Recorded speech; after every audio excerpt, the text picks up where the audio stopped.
Welcome to Creepypasta. Please like, share and subscribe. This will help us make more content for you. Thank you. My dog of 4 years is a different breed now. I'm not even sure where to start this, all happened 2 mornings ago. I honestly feel crazy. I can only think of 3 possible situations. 1. My friends and family are playing the most elaborate prank I've ever heard of. 2. I'm going crazy. 3. I woke up in an alternate universe. So for context, I got my dog Milo 4 years ago from my cousin. He was a 1-year-old pit bull at the time. When I got him, my girlfriend was worried because we have a 1-bedroom apartment and she thought a pit bull may be too large for our apartment. So, Friday morning I got out of bed to feed Milo and take him for a walk. I go into my kitchen and there is sitting a dog I don't recognize. It's a smallish beagle and I've literally never seen it before and have no idea whose dog it is. My mind starts racing because I'm not sure how it could have got in my apartment. My first thought is that my girlfriend must be dog sitting. She works 3rd shift, 1 a.m. to 9:30 a.m. I go to bed around 10 p.m. every night, so I was assuming I went to bed and one of her friends must have asked her to watch their dog. I send her a text asking whose dog it is. I decide I'll walk Milo and this dog separately, because I've never had to walk 2 dogs at once. I go to the bathroom to find Milo, because that's the only place he could be hanging out. I walk into the bathroom and it's empty. I call for him and here comes the beagle. I'm confused, but again I assume my girlfriend must have something to do with this. Maybe she took Milo somewhere and didn't go to work and didn't get a chance to tell me. At this time I notice the dog has a collar with a little name tag. I reach down to read it and my stomach drops. It says, Milo. I was kind of freaked out, but I honestly thought it was a coincidence. I text my girlfriend again and ask where she and Milo are, and that I'm going to take this dog for a walk and look for Milo. I go out and I'm looking everywhere in the neighborhood for Milo. I was really worked up and didn't notice I had some missed messages from my girlfriend. They basically say she has no idea what I'm talking about and freaking out about where Milo is. As I go to respond, I see her pull into our neighborhood. She parks and jumps out the car and runs up to the beagle crying and saying, I thought he was gone. Where'd you find him? I ask what she means and she says you said Milo was gone and I said yes he is. And she gets this weird look on her face and asks if this was some corny prank. We watch YouTube prank couples a lot. I start crying from frustration and tell her, no, that Milo is really missing. I tell her how I woke up to this dog and that Milo was just gone. She still thinks I'm messing with her and says she doesn't understand the prank and kind of gets annoyed and starts to take the dog inside. She tells me my prank was stupid and didn't work. I start getting mad and telling her this isn't a prank and that Milo is really gone and she screams, no, he isn't, he's right here, what are you even talking about? Something about how serious she was completely devastated me and everything just kind of clicked, that this dog was really Milo. I start freaking the hell out and telling her that Milo is a pit bull and that I don't know what the hell is going on. I pull out my phone to get pictures of pit bull Milo and everything is gone. No photos of Milo at all. There's just a mix of pictures I remember and ones that I don't. There's pictures of this beagle Milo on my phone though. I start having a panic attack. I call my mom, she has no idea what I'm calling about. I message my friends in our Snapchat group chat, they're clueless as well. I call my cousin that gave me Milo and she tells me that he's definitely a beagle. I don't know what's going on. Milo was 100% a pit bull. My city doesn't let pit bulls at the dog park, so we've never even been. This is something I talk to my girlfriend about a lot. How would I have memories like that? My family thinks I'm joking, my girlfriend wants me to go to the doctor. I'm feeling I'm going insane and I can't stop crying because I want Milo back, and if I'm in some other timeline, I'm afraid to find out what else is different. One thing that I've noticed is that anyone I bring this up with has a bad reaction to me mentioning an alternate timeline. They get visibly upset.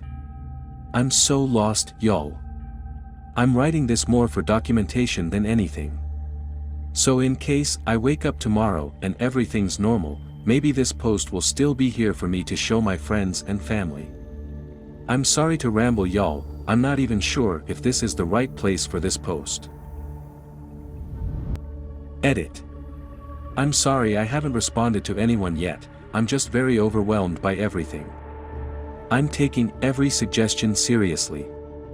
I'm looking into the carbon monoxide right now. I don't see a detector anywhere. I called my leasing office and left a message asking them where it is. I also scheduled a doctor's appointment for Wednesday. I'm just so scared and confused at the moment. To everyone wondering, yes, Milo is acting normal and like the same dog I knew him to be, which is very unsettling. But as a lot of you said, this isn't his fault and I'll make sure to treat him right. I've been looking online today to see if any events are different than I remember.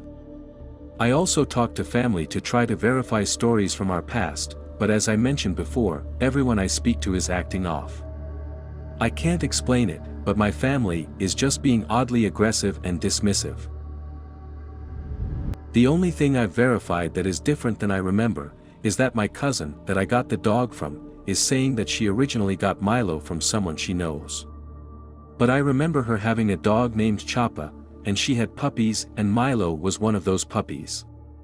She had kept him, but he ended up just being too much for her, so she gave him to me. When I brought this up to my cousin, she got very upset and told me to stop being weird. Her reaction just wasn't normal. She didn't even question that I have a different memory than hers. It's like she couldn't acknowledge it. Also, something I just realized as I'm typing this, is that I have a scar on my stomach from having my appendix removed as a baby. The scar is nearly half the size that I remember it being. I'm just praying that this is something medical that can be solved. I've seen stories like this on TikTok and thought that people were either liars or crazy, and now I'm going through this and my heart goes out to anyone who has experienced anything weird like this.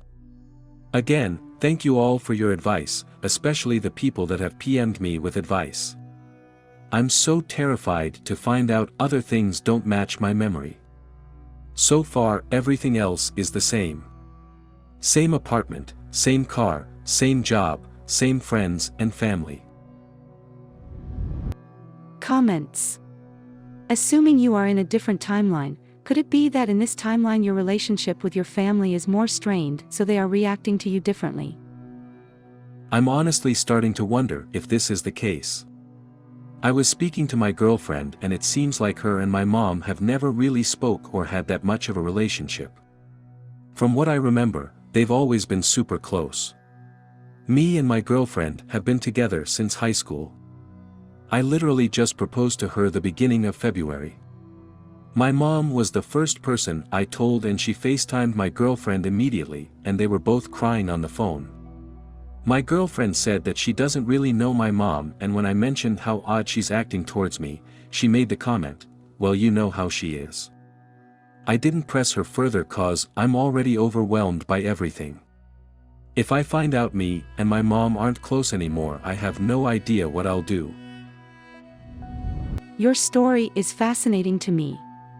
I've been looking through your post, comment history, and I found the following comment, which is interesting to me. Does this sound familiar, like something you would write? It was from 2 months ago, and it doesn't sound like you and your mom were particularly close at the time. When I was 12, I told my mom how much I disliked her boyfriend. He wasn't abusive or anything. Just rude and kind of mean. Like your daughters, I refused to go around him and tried to avoid him as much as possible. At the time, I didn't really blame her for ignoring me and staying with him. But looking back, our relationship really changed after that. I stopped telling her things that bothered me, because in my head she had already shown me that she didn't really care about my feelings. This led to our relationship going downhill over the years. I wish I could go back and change things. It's been 12 years since that happened and we're just now working towards a better relationship. Thank you so much for bringing this to my attention. I have absolutely no memory of the situation this comment is referencing. I'm so shook right now. My dad passed away when I was 10, and my mom never had a boyfriend, at least not that I know of. Welcome to Creepypasta. Please like, share and subscribe. This will help us make more content for you. Thank you. I think I just became the background character for another person's glitch. This technically happened last night, but I was just starting a graveyard shift, and am only now getting it all down. I work at a gas station chain with only numbers in its name. We're just outside of a large chunk of suburbs, none of that, middle of nowhere, like we aren't exactly near any other businesses, but we are rarely completely dead for hours at a time. It was just past midnight, and with everything going on in the US right now, not a lot of things other than gas stations and bars are open at night anymore, so it was a slower evening. I was the only one in the store, and a car pulled up to one of the two double-sided pumps out front. Pretty standard white four-door. I'm not great with car brands, but it was a little nicer, like upper middle class, and probably only a few years old.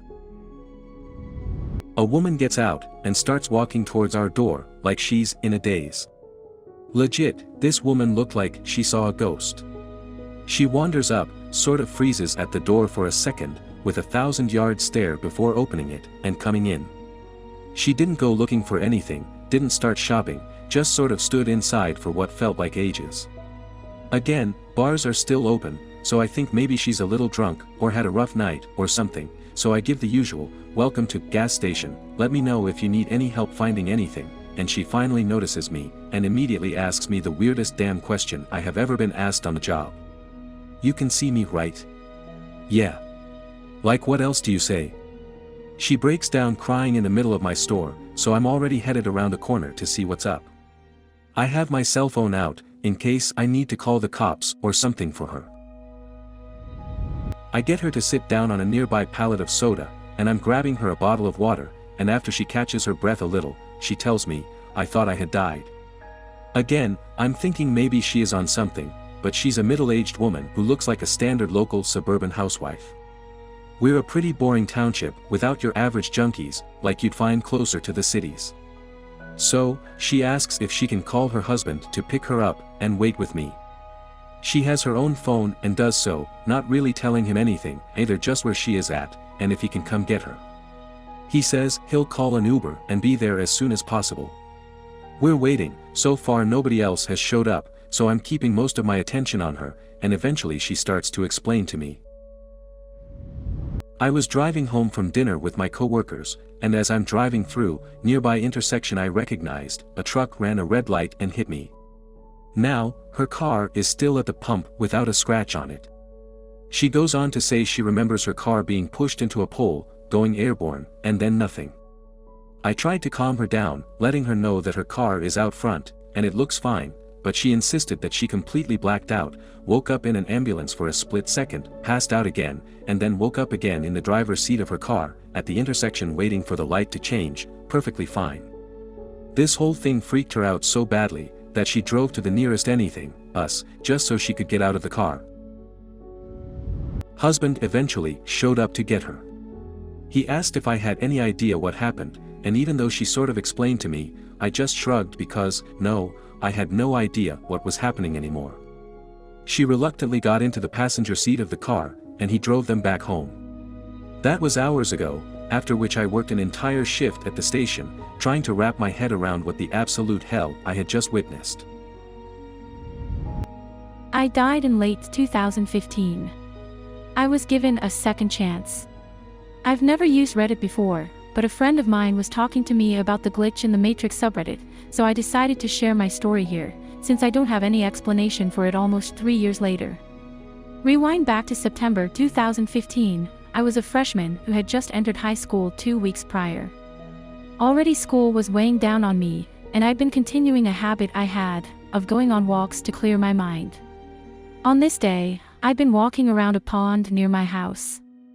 There's a trail that goes around the pond, and then the trail leads up to a set of abandoned train tracks on the other side, which sit about 15 feet above the path and pond below.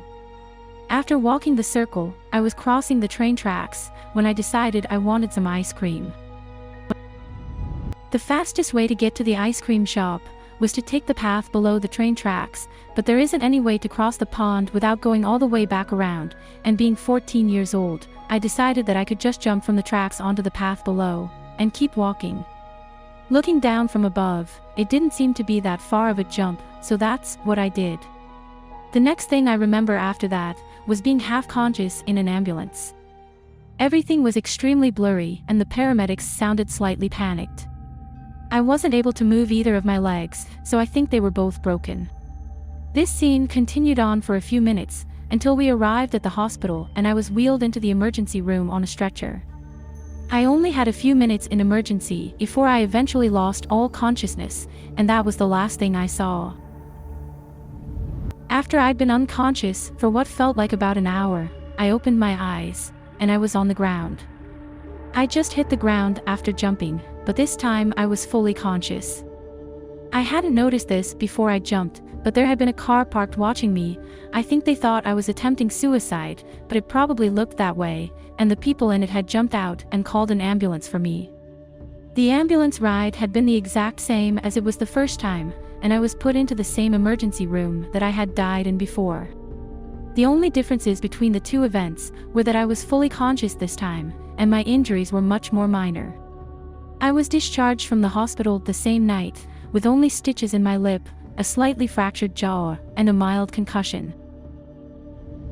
For a while after this, I assumed that the first scenario had just been a weirdly coincidental dream that I'd had while I was unconscious, so I didn't consider it anything abnormal.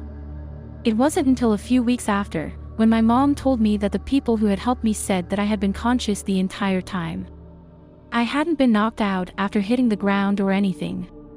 So, that entire scenario managed to happen in the few seconds it took for me to hit the ground, while I was still conscious. Anyways, I'm not very good at describing things, especially with how blurry this day was, now that it was years ago.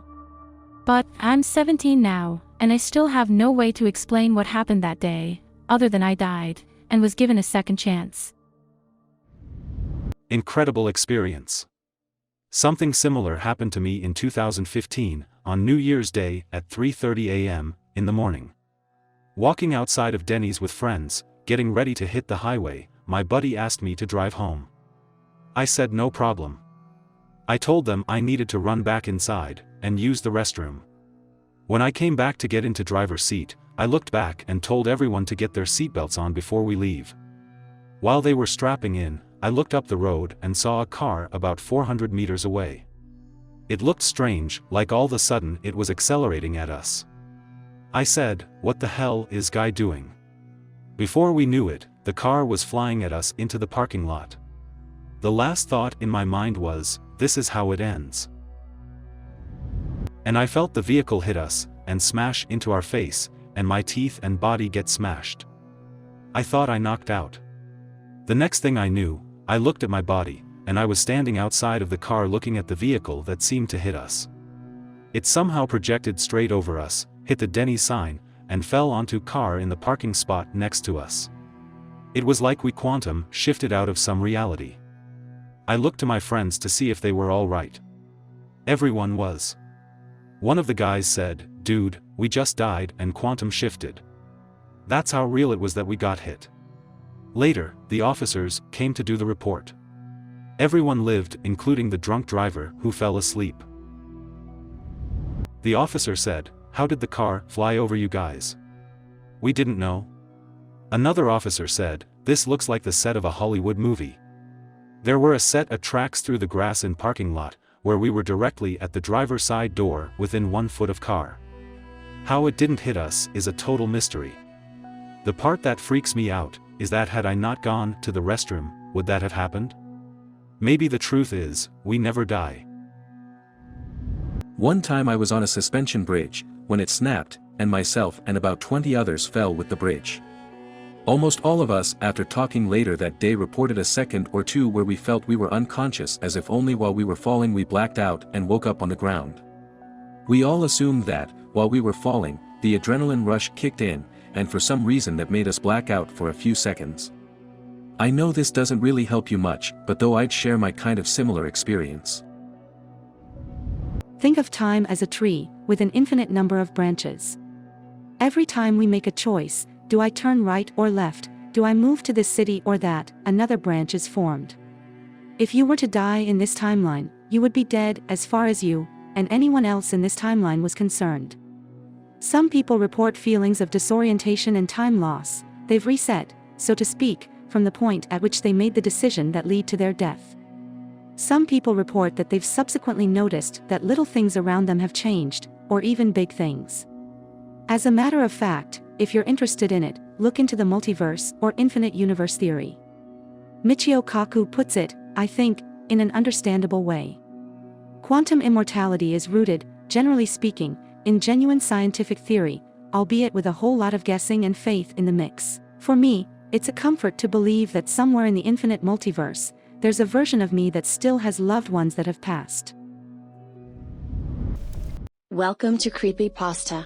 Please like, share and subscribe. This will help us make more content for you. Thank you. Someone I know died years ago, but apparently he's still alive. Okay, I'm still confused about this. First, some background information for context. I'm 28 years old. 2 days ago I was sitting on the couch with my girlfriend, for 10 years, and her best friend, female. We went to some same high school, so we were talking about memories and classmates from that time. Like, what happened with them, career-wise, love life, etc. So we started talking about my ex-girlfriend. She was friends with my girlfriend's best friend. Suddenly I remembered ex-girlfriend's cousin, 27 years old at the moment, whom had a short fling with girlfriend's best friend at that time. I had this strange feeling of dread, like, oh damn, I forgot he passed away like 6 years ago. So before I started talking about him, I looked him up on Facebook. Turns out he's alive and kicking, thank God. So my brain made a mistake, but for the good. He looks happy, has a boyfriend now, and he's alive. So I start laughing, and told my girlfriend and her friend, wow, I had this weird feeling that guy's name had died, but I'm so glad I was wrong. So my girlfriend looks at me with shock and says, no, you're not wrong. He died years ago. So I'm flabbergasted. I show my girlfriend his Facebook page, with an update or photo uploaded every month for the past years. And recent stuff, not, in memory of. Her jaw drops to the floor. Girlfriend's best friend doesn't really react to it. Not confirming nor denying it. So my girlfriend says, I remember his Facebook said, in memory of, he was passed away due to illness, and friends and family replied with grief and sadness. We were at your mom's house when we found out. My brother's name, and her brother's name, were there too. Call them, and ask if they remember. So I called my brother first, hey bro, do you remember, guy's name? He replied, yeah sure, that tall cousin of, ex-girlfriend, what's up with him? So I answered his question with a question, do you remember something weird about him? You mean that he died a few years ago? I lost my shit.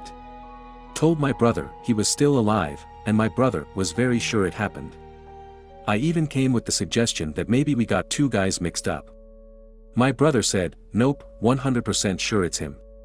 Would be a crazy coincidence if we all had the same mind-wrecking going on, right? He was right. So I called my girlfriend's brother, my best friend. Do you remember, guy's name? So he replied, yeah, of course, the giant. So I said, remember something odd about him? He replied, yeah, I remember it turned out he was attracted to men. So I said, oh okay, that's it. And he died a few years back. Cancer, right? He added. So I said, surprise. He didn't. Best friend starts to laugh manically, yeah, he sure did. But he didn't. So my girlfriend, my brother, my best friend and I, can all recall the moment we found out. My best friend suggested that maybe it was some kind of sick joke. But we all remember that his family replied on his Facebook with great sadness. Or maybe it was some kind of symbolic death, that he was reborn. But it didn't make sense. He already came out before this news, and again, friends and family replied with grief. Okay, here comes the second twist. Coincidence or not? This whole situation took place in 1 hour. So I go back on Facebook, see a message that someone else died that I knew from back then. Young guy, 27 years old. Passed away about an hour ago. Like stories and signals got mixed up. I can't wrap my head around this whole situation. Seriously. What happened? Edit 1. Damn guys, a lot of theories over here. Ranging from innocent digital mistakes to insane scary possibilities about sick people pulling sick pranks or faking their own death. And even interdimensional theories, which intrigue me a lot. Time to get to the point, no reaction yet. Too bad I can't even see if he read it or not, because we're not Facebook friends anymore. I can't recall when his update stopped popping up, that makes this shit extra weird. I didn't delete him from Facebook. And the last thing I remember seeing from him was the post that was about his death. If something popped up after that post, I would have been aware of him being alive before this weird situation. I can still see his public posts though, and scrolled back to when he died, estimated, not sure when this exactly was. Nothing out of the ordinary. I saw a lot recent pictures with him and his BF, you can see them both getting older, so these aren't old snaps. Edit 2. He messaged me back, guys. We talked a bit about our lives in the past few years. He's doing great. He still is a cohesive person, with no signs of mental illness whatsoever. I told him that I remembered the day I went on Facebook, and I saw messages that he passed away. That me and my family were in shock. He says that he has used Facebook very frequently for years, and he never has seen anything like that, nor has he heard about it. Maybe you guys confused me with someone else. No dude, we're all sure we didn't. He has no answers, and now I just laughed it off, so he wouldn't be creeped the hell out. He probably is though. So guys, I'm sorry that there is no resolution to this story. The show is over. He isn't insane. He's alive. He's never been hacked. Facebook never killed him off digitally. His friends didn't screw him over. It never happened. I'm off to pick up my girlfriend, best friend, and my brother. Time to get a checkup at the psychiatrist. Maybe we'll get a group discount. Comments. Why is no one asking about the opinion of your girlfriend's best friend that was currently with you? What has she got to say on this? I forgot to add that she was just very confused. And said that she hasn't spoken to him in years, but can't recall anything or heard about him dying or such thing. She said, "Are you guys sure you didn't mix him up with high school history teacher's name?" But that was not the case, he died years before that and we could recall when we heard that news. My girlfriend and I weren't even together at that time. I died in an alternate universe. This happened back in December, but I can't seem to shake it. I was driving to my office and was stopped in a left-hand turn lane.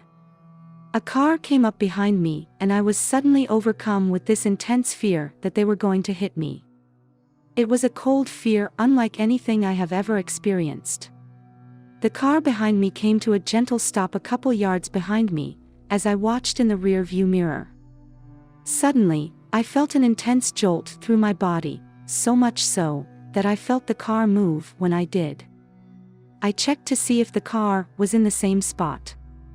The light turned green and just before I took my foot off the brake, I felt an excruciating pain in my neck and head that made me feel dizzy and sick.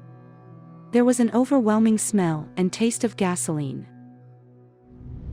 I tried to get my bearings, and the car behind me lightly honked for me to move. Still in pain, and with the taste and smell of gasoline, I rolled down my window as I slowly moved through the intersection. I gave an apologetic wave to the driver behind me, who returned the gesture, and I immediately turned into my office parking lot. I sat there trembling, trying to shake what happened. The smell and taste finally dissipated, the pain slowly eased from my neck and head, but I was still shaken up. I was weepy all day, I felt very strange in my body, kept imagining my family receiving news of me being in a fatal car accident, and I was pretty afraid to get back in my car at the end of my work day. While talking with my fiancé about what happened, I tried to find a reasonable explanation. I am a mental health professional, that involved a stress-induced trauma response from a bad accident a while back, or a simple panic attack. He said, could be, or maybe you died in a car accident in an alternate, parallel universe and you felt it. I laughed it off, but I have not forgotten statement. Just thought I would share. People disappearing in a water slide. When I was around 12, I saw something strange happen at a water park. The park had a tower with 2 water slides, a long one and a shorter one. Me and my brother lined up in a queue, which was very long, so in order to pass the time, we started guessing what gender a person coming out of the long slide will be. We did that for a while, until people stopped coming out completely. I didn't think that was too weird at the time, but then when I got to the top of the tower, I saw people still going in.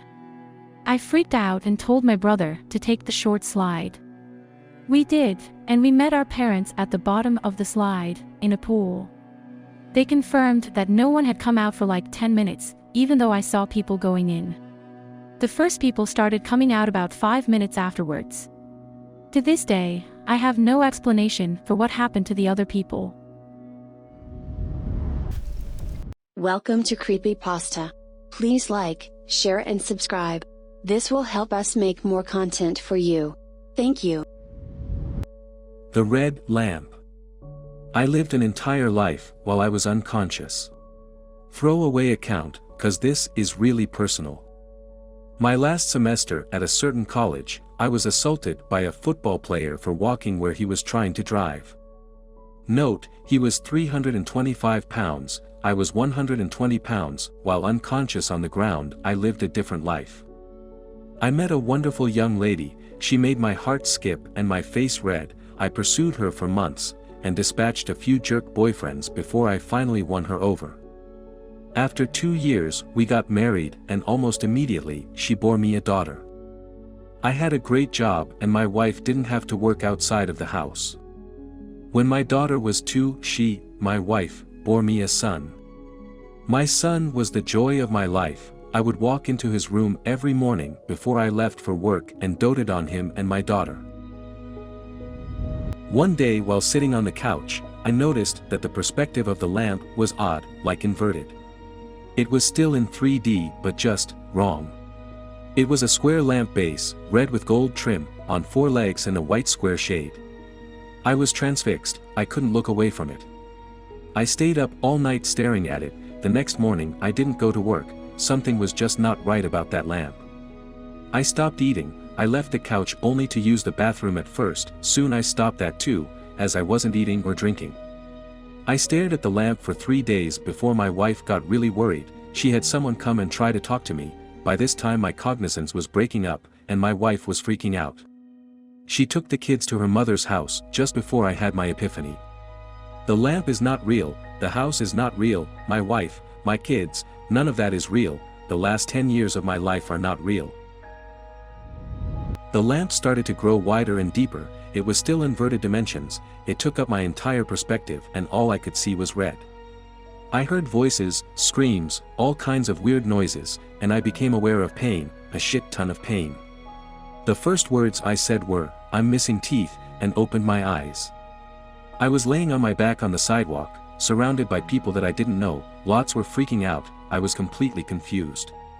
At some point a cop scooped me up, dragged, walked me across the sidewalk in grass, and threw me face down in the back of a cop car. I was still confused. I was taken to the hospital by the cop, seems he didn't want to wait for the ambulance to arrive, and give CT scans and shit. I went through about 3 years of horrid depression, I was grieving the loss of my wife and children, and dealing with the knowledge that they never existed.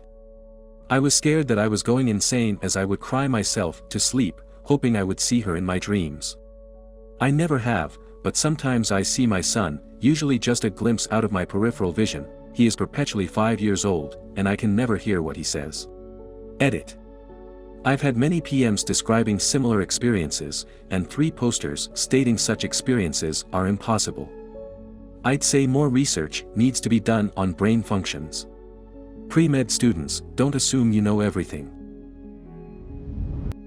Comments. This is pretty creepy. I used to get bronchitis often, every 2 or 3 months, and one time it was particularly bad. I had friends checking in on me, making sure I took my meds regularly, and one friend made a lot of echinacea tea, and made sure I drank it regularly. I have no memory of this time. During that time I lived a completely different life. It wasn't 10 years, though, just a few weeks. Up until I got sick, I was very unhappy with life in general. Very depressed a lot of the time. My best friend had died recently, and basically my whole life sucked, and I could not find ways to fix it. During these few weeks where I was out, I managed to find ways to fix most of these problems. My friend even came back. I was super happy, met a great girl. Huge promotion at work. Everything was better. One afternoon, my friend and I were hanging out at our favorite bar, and I realized I hadn't shown him any of the tattoos I got while he was dead.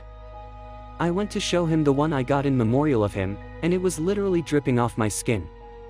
As were all the other tattoos I had gotten since his death. At that point it occurred to me that he was dead. That I somehow had a child with this woman I had met a few weeks ago, and that the bar we were in was abandoned and empty, and lined with cobwebs, which I had noticed before, but it didn't seem weird until just that moment. That whole existence ends there, in that abandoned bar. No more story there.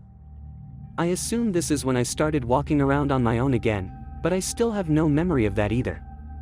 In fact, I have no memory of anything for a week after I woke up and started walking around again. During that week, my friends tell me I didn't speak or make eye contact. Rarely ate in front of anyone, they left food out for me. They came back to an empty dish. I didn't die, I must have been eating. I have no memory of any of this. My first memories kick back in while I'm at work. It was difficult to cope with this. To finally get all this weight off my shoulders and finally be happy again. To finally put that part of my life behind me was the best feeling I've ever experienced. And then to wake up and find out that's not real is hard. It's hard to accept as reality. Every night you go to bed, expecting to wake up in that dream world, and learn that bad world was actually the dream. Never happened. This was 3 or 4 years ago now. Sometimes when I'm really stressed out, little pieces will creep into dreams. The dripping tattoos, for example. But the one that haunts me the most is every once in a while I will have a dream where I'm on the couch with my son, the same from above, and my wife is in the kitchen doing something. The phone rings, and I answer, and it's my current girlfriend. She asks what the noise is, and I say, that's my son, and as soon as I say that, it becomes obvious to me that she isn't the mother and she's not my wife in the kitchen. Then I wake up. I know it's my stupid brain screwing with me, but something in my head that I can't quite explain knows that this is reality that hasn't yet come to pass. Or a reality I missed the turn for. It's so real. It has actually caused some problems between myself and my girlfriend, because in the back of my brain I know someday I will meet my wife and this is temporary. I've had doctors try to tell me I'm making this all up. It's pretty scary for someone to come up and explain almost the same thing, without ever hearing me explain it before. Like this could be an actual thing. I feel for you, dude.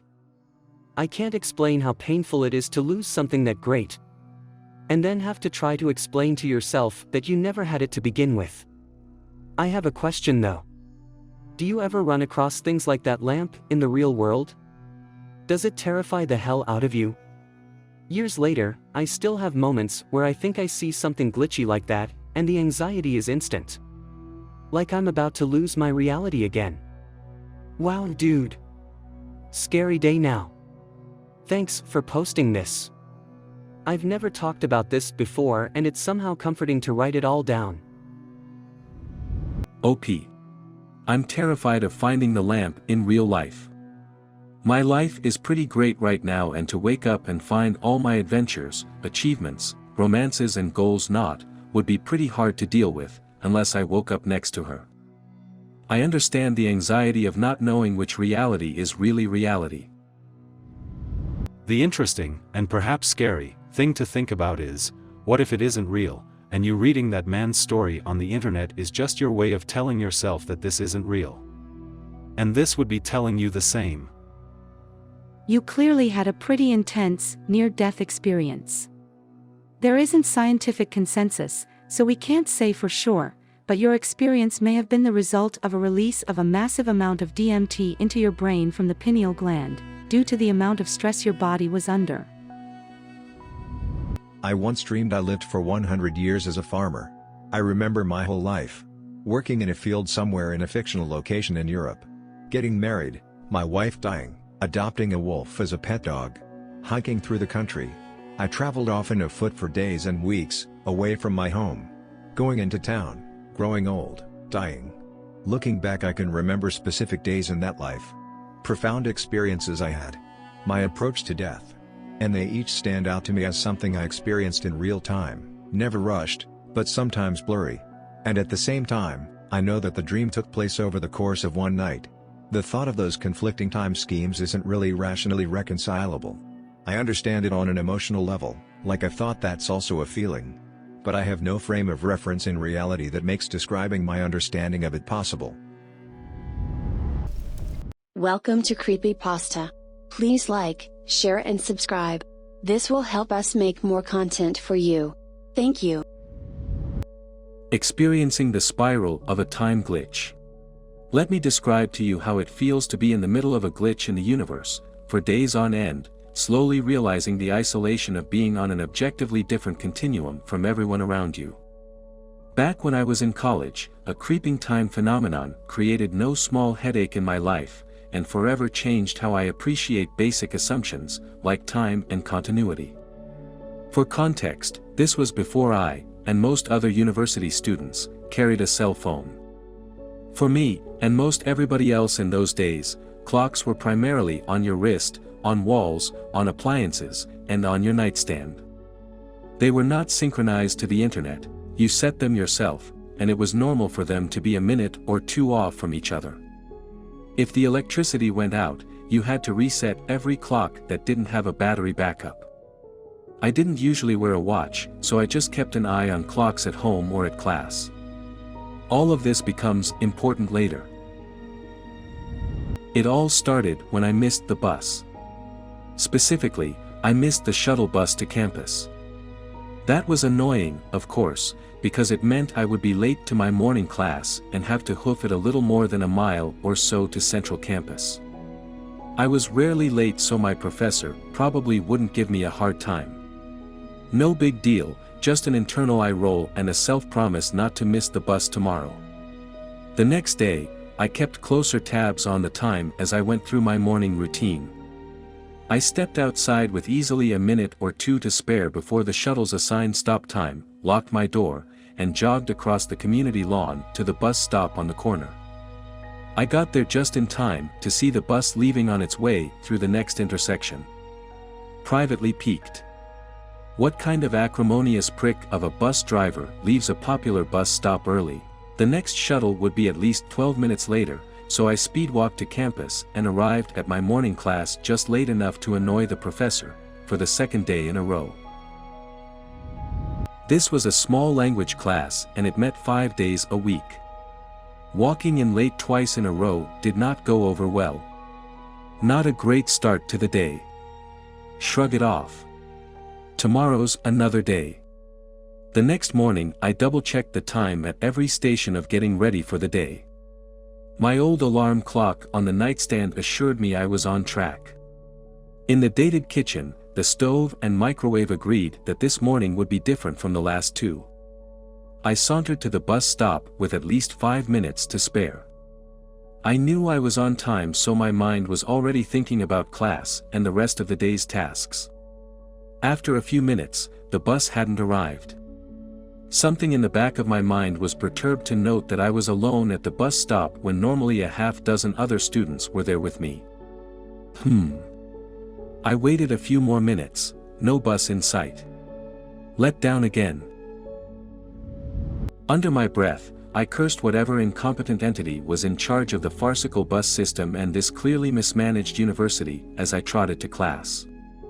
I didn't want to be late again, so I jogged the whole way, hating every intersection crosswalk where I had to wait. I arrived breathless, just sweaty enough to be off-putting, and about 10 minutes late. I was a responsible young adult. I had good grades. I was a military veteran. An employee. A university student. Just show up on time. How hard can it be? No excuses. Through class, I slumped in my chair, pouting a little, and fighting the temptation to feel like a victim when I couldn't possibly explain how I was being victimized. I went back and forth to campus as normal, and each trip seemed a little off. Subtle things, like how many people were in the main quad or passing between buildings. It seemed a little too quiet at some times and a little too crowded at times when it should have been quiet. Back in my apartment that evening, I dug my old wristwatch out of a drawer, set it carefully, and put it on my nightstand so I could wear it the next day. The watch didn't matter. No bus, of course, and I was several minutes late to class despite charging across campus at full speed. The professor called me aside after class and asked me, effectively, what my problem was. Blaming the flaky shuttle bus seemed pretty weak, but it was all I had. I went home for lunch. Later I had to run some errands, which required driving to a few different places. My last errand was near campus. Parking was always at a premium and reserved parking on campus costs a fortune, hence the ubiquitous shuttles which normally ran like clockwork. However, I happily managed to find a great parking spot at a meter near the building I needed, just on the edge of campus. Parking meters were only enforced there after 5 p.m., so I carefully checked the time to be sure I would be back before 5 p.m. All good. When I got back to my car, just before 5 p.m., I had a parking ticket. Color me pissed off. Now, I'm a big boy and if I get a ticket that I deserve, I'll pay the fine. But I didn't deserve this one. Some overzealous meter maid, undoubtedly friendly with, if not related to, whichever feckless individual drove the shuttle bus, ticketed me before 5 p.m. I checked my watch, 4:57 p.m. I checked the time stamp on the ticket, 5:09 p.m. But my car wouldn't be there at 5:09 p.m. They wouldn't ticket a working meter. Clearly the meter maid's ticket printer's time was wrong. When I got home, I called the number on the ticket and indignantly informed the parking office that their ticket printing machine's time was wrong, and, accordingly, my ticket should be dismissed. The person at the parking office smugly explained that all of their machines synced wirelessly throughout the day to a radio time signal run off the atomic clock in Boulder. Basically, she told me to shut up and pay the ticket. How could I argue? I whined that I had checked the time very carefully and had just set my watch that morning against multiple clocks in my house, and it still matched those clocks. The lady at the parking office chastened, "Well, you either misread your watch or all your clocks are wrong.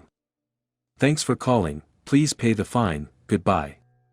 You either misread your watch or all your clocks are wrong. If the parking office's clocks weren't wrong, and if I hadn't misread my watch. I walked across the hall to my friendly Indian grad student neighbor and knocked on his door. Yes, back before omnipresent cell phones we frequently had to actually see somebody, in person. If we wanted to talk to them. I didn't really need to talk to my neighbor, Manoj, but I did want to see his clock. Manoj opened his door. I could see his oven clock behind him, about 6:05. Pretty much what I had. We had a brief chat about the universal injustice of parking tickets and I went back to my apartment.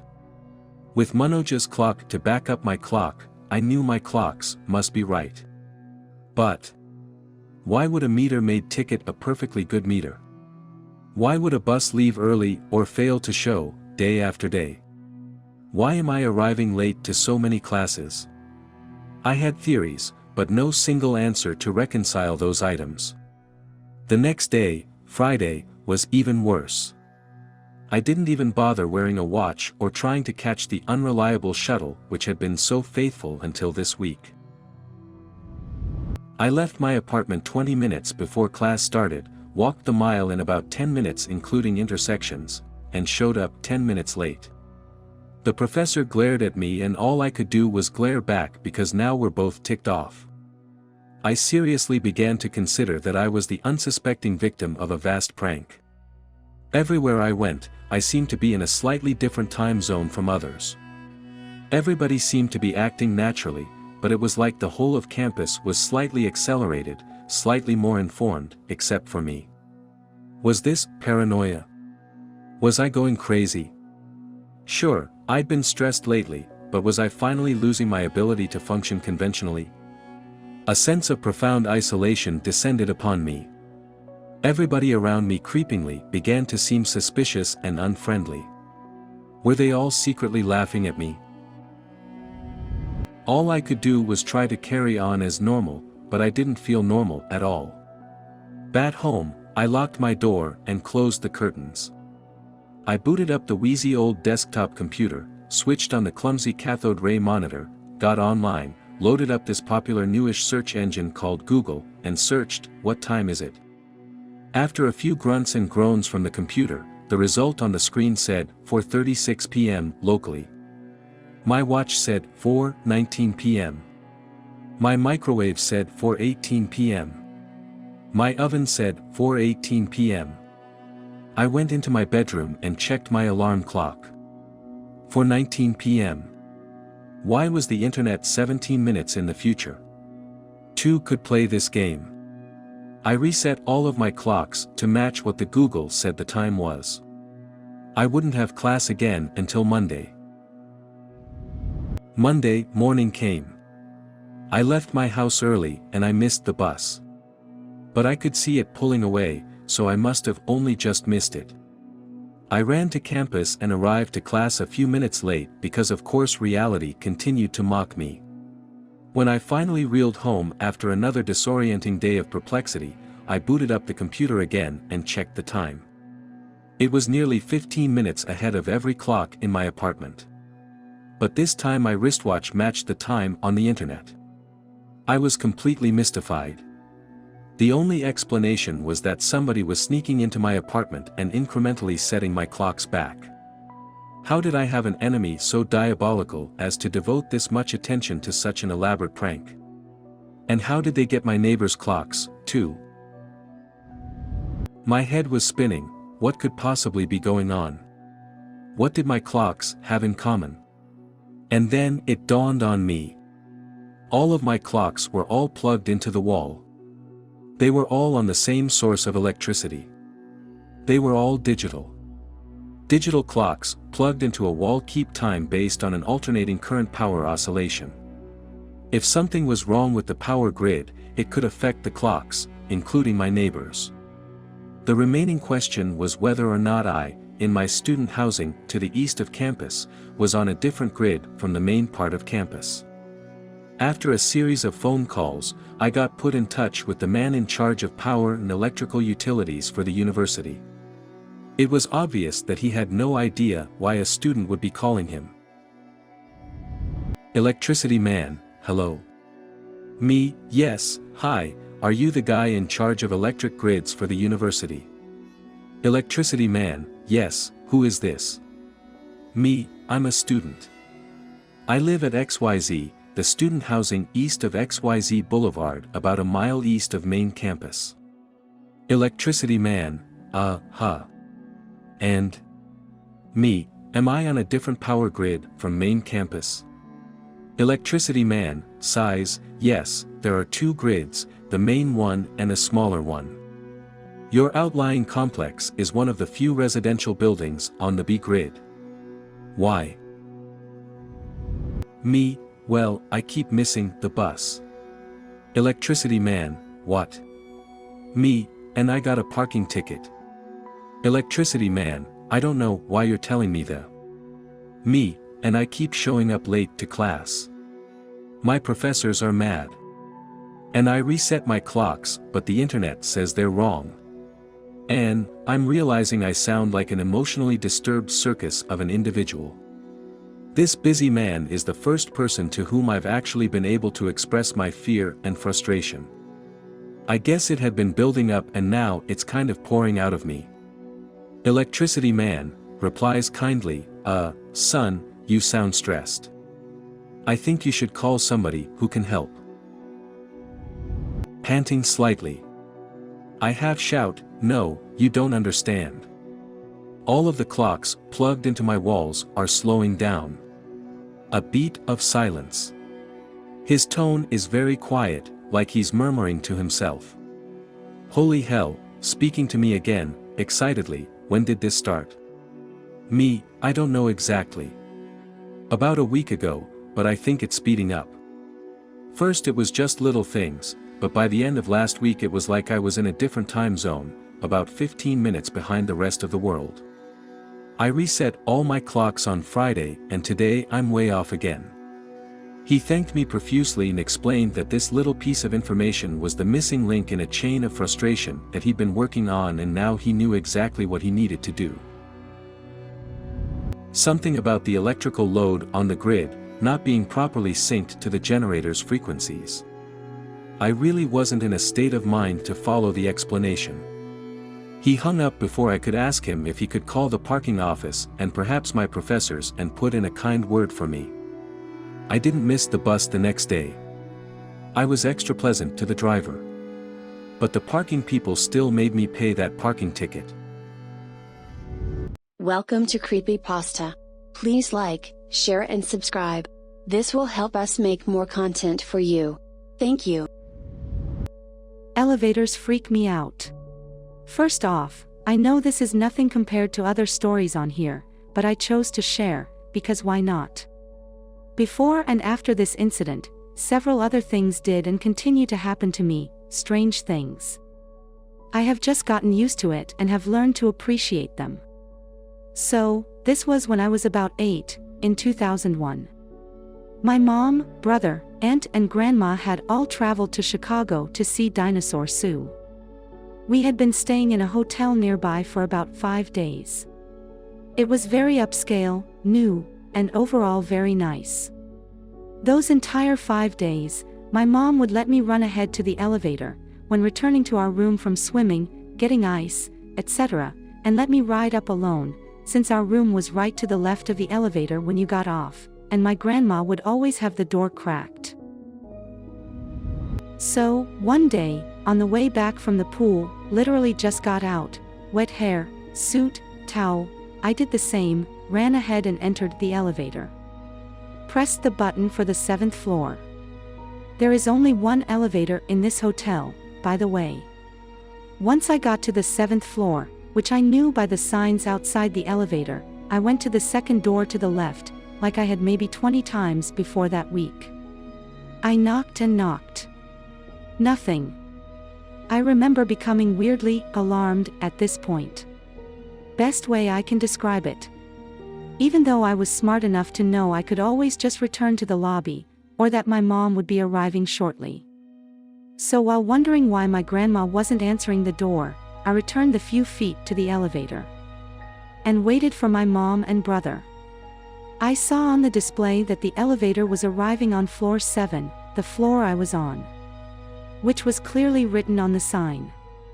I see the light and hear the elevator ding. The doors open, empty. At this point, I just feel something is very off, and return to the door, knocking and crying now, getting cold because I am still very wet from the pool.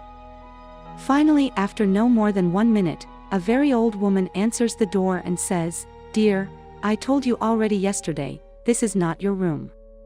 I had never been there yesterday. She then said, "It will be fine. I am very sorry, but I am on the phone with my son. Give it a few more minutes, your mother is coming." And freaking closed the door. I was shocked, I knew I was cute.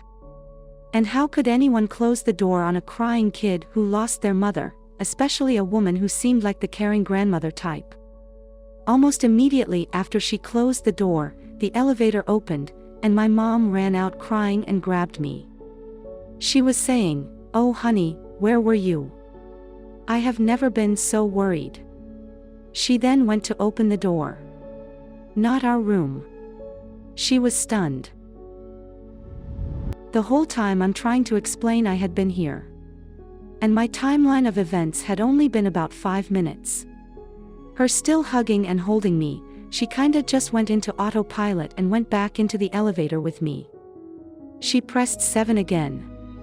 The doors closed super briefly and then reopened. The elevator didn't move at all. Once the door opened, we both saw my grandmother standing in the second door to the left, crying. And then very happy, running to hug us. Apparently, I had been missing for 45 minutes. Police were called, every floor had been gone to, they were still in the process of knocking on all doors, opening even locked, vacant rooms. Apparently, my mother had decided to once more go and look at the pool to see if I had returned there.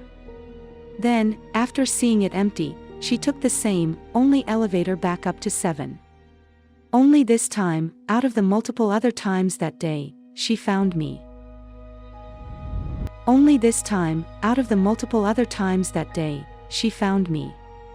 And, not only that, we were clearly not in the elevator hiding out. As it was the only one. And the police and staff had gone up and down the elevator multiple times looking for me. We still talk about it to this day and can't explain it. My hair was still wet.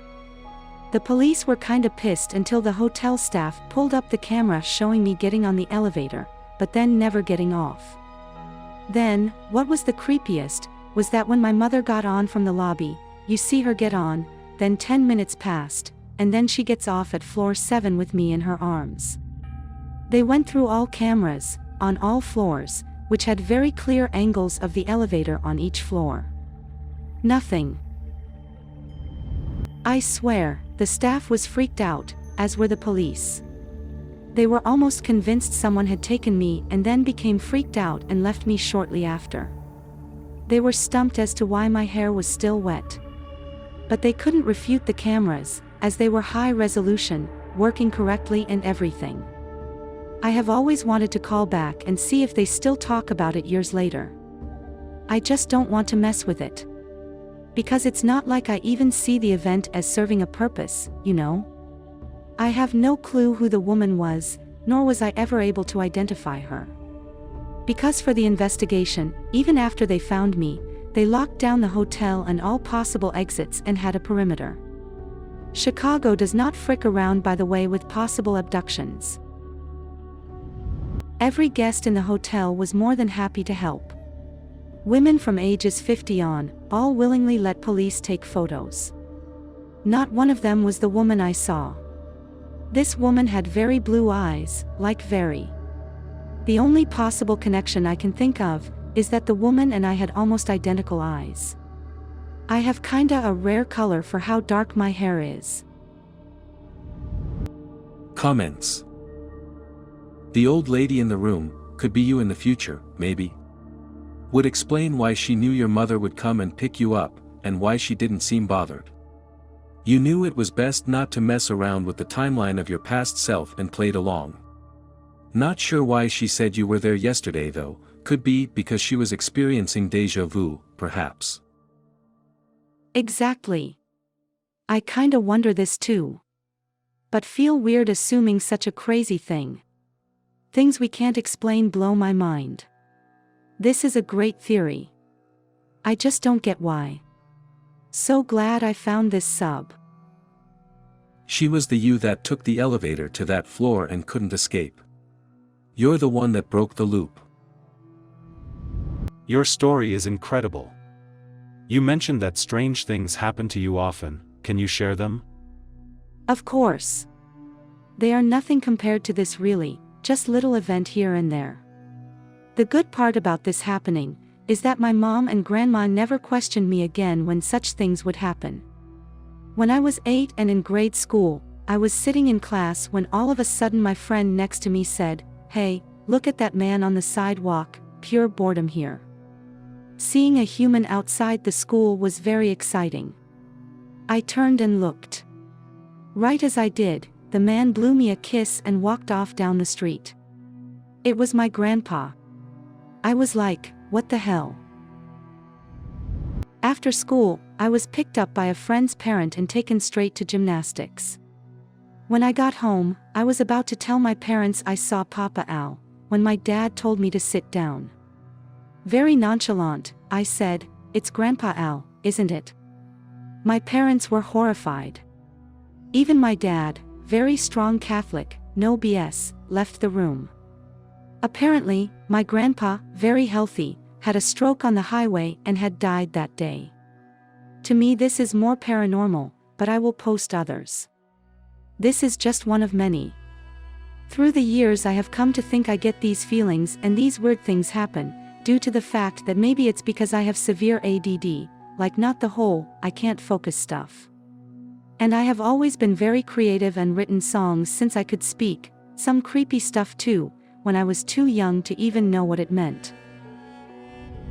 Another event that comes to mind, most recent, is when I was 18. Normal night completely, at my parents' house. It was about 11:30. My parents had a very large house in a gated community, so crime was non-existent there. As I was putting the popcorn bowl in the sink, I got this terrifying feeling that someone was watching me through the window. I was so scared I was afraid to move. I ran and made sure the back door was locked. I immediately went into the living room and told my mom, since she now knew I wasn't kidding. I freaked her out. The feeling passed after about 20 minutes. But I was scared. And refused to go into the kitchen. Next day, my mom is freaking out and tells me an elderly woman down the street was brutally attacked and robbed. They had watched her for hours before, and broken in through the window above the kitchen sink. She was okay, but the whole ordeal lasted about 20 minutes. Welcome to Creepypasta. Please like, share and subscribe. This will help us make more content for you. Thank you. Please help. I've switched dimensions and I need to go back. I'm 24 and I'm positive I've jumped to another dimension. I'm not trolling, I'm not joking. I'm dead serious and I need help. I'm new to all of this, and I didn't do this on purpose. So, it starts with my little sister's boyfriend. My family swears we knew him before he and her were dating. He has tons of memories with me, but I didn't know him until she brought him home one day.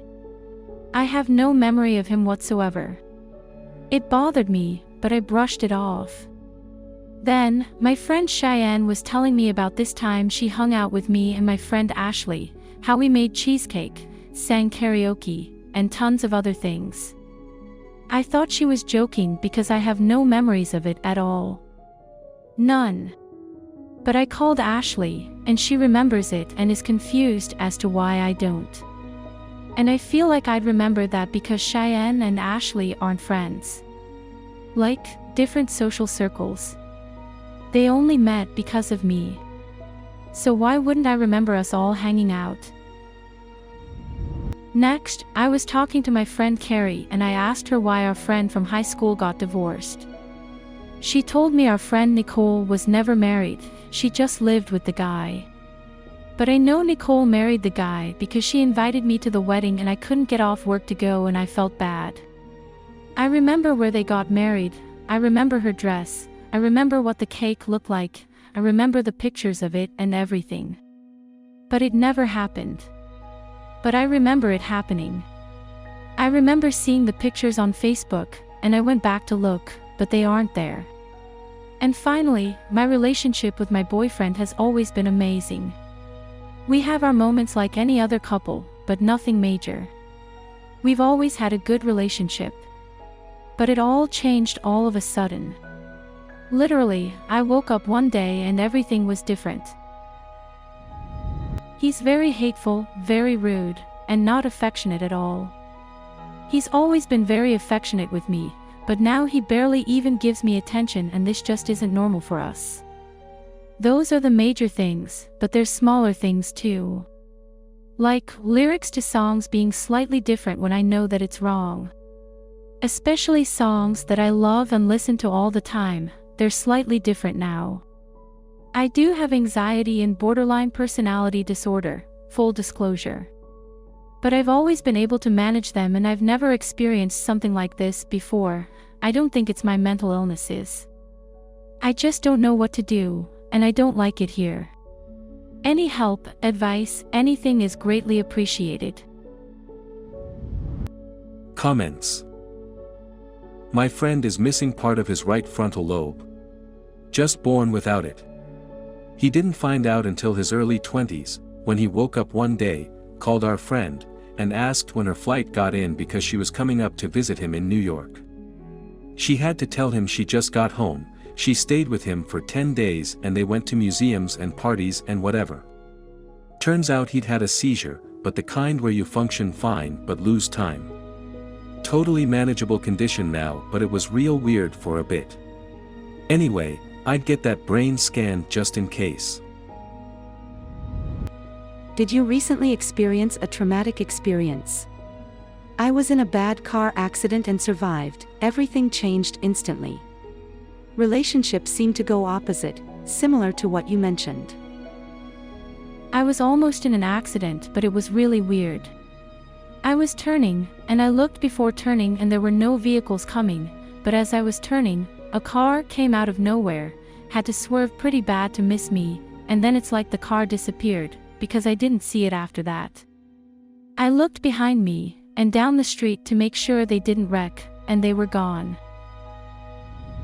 Going to start by suggesting immediately calling your doctor, psychiatrist, psychologist, therapist, whoever you see, for the diagnoses you stated in your post, and telling them what is going on. I am not saying that in a demeaning, insulting way at all. I have diagnoses of my own. But I also want to ask whether there is someone you are close to who you can ask whether or not they recall you actually being in an accident, whether it be a car accident similar to the one you just described narrowly avoiding, and any other kind of serious accident. I saw a similar post to yours somewhere else, cannot remember where, and they had a similar recollection of a near-miss accident, followed by similar instances of changed realities, missing memories, altered memories. It turned out that they actually were in the accident. They were in the hospital for a while but improved drastically and were released. Then all of the perceived strangeness started happening. They finally talked to their parents about it, and their parents immediately rushed them back to the doctor or hospital because it turned out that they had missed something going on in the person's brain when they were released. I hate to even mention that because I don't want it to end up freaking you out or anything. I would definitely say it is important to try to remain calm right now, and take some rational steps towards exploring some possibilities. Again, I am not insinuating anything negative about you at all. Just genuinely concerned and hoping there is an explanation so that you can get everything resolved. Sincerely hope you get everything figured out. Please keep us all posted. There are a lot of stories of the same thing happening to people. Where they almost get into a car accident, or some other kind of accident where they basically die or almost die. Then they either end up in the time right before it happened and it doesn't happen, or everything disappears instead of it happening. After the event there are random things in their life that are different. I've never heard of anyone going back to the universe they came from though, so I don't know what to tell you, sorry. At least you know you're not alone in this experience though. I was still talking to my friend on the phone, when she texted me, "Call me back ASAP." So this event happened on October 7, 2019 at 5:46 p.m. and I'll briefly try to describe it. I was on my way to running some errands, riding in my car while on the phone with this friend. I remember the weather being super weird, cloudy but hot. I don't really know how to describe it, but it felt like the air had some kind of heaviness to it. While I was talking to her, she said a few sentences to which I replied in agreement. Suddenly she starts saying the same exact sentences she just said 30 seconds earlier, only in a different tone and pace. It really sounded like she was repeating herself and not like the actual voice glitched and repeated, which is what made it even creepier. So at this point everything became fuzzy and weird, almost as if I lost sense of time. In the meantime, I heard my messages ringtone going off a few times through the earpiece, but I decided to check them out later on.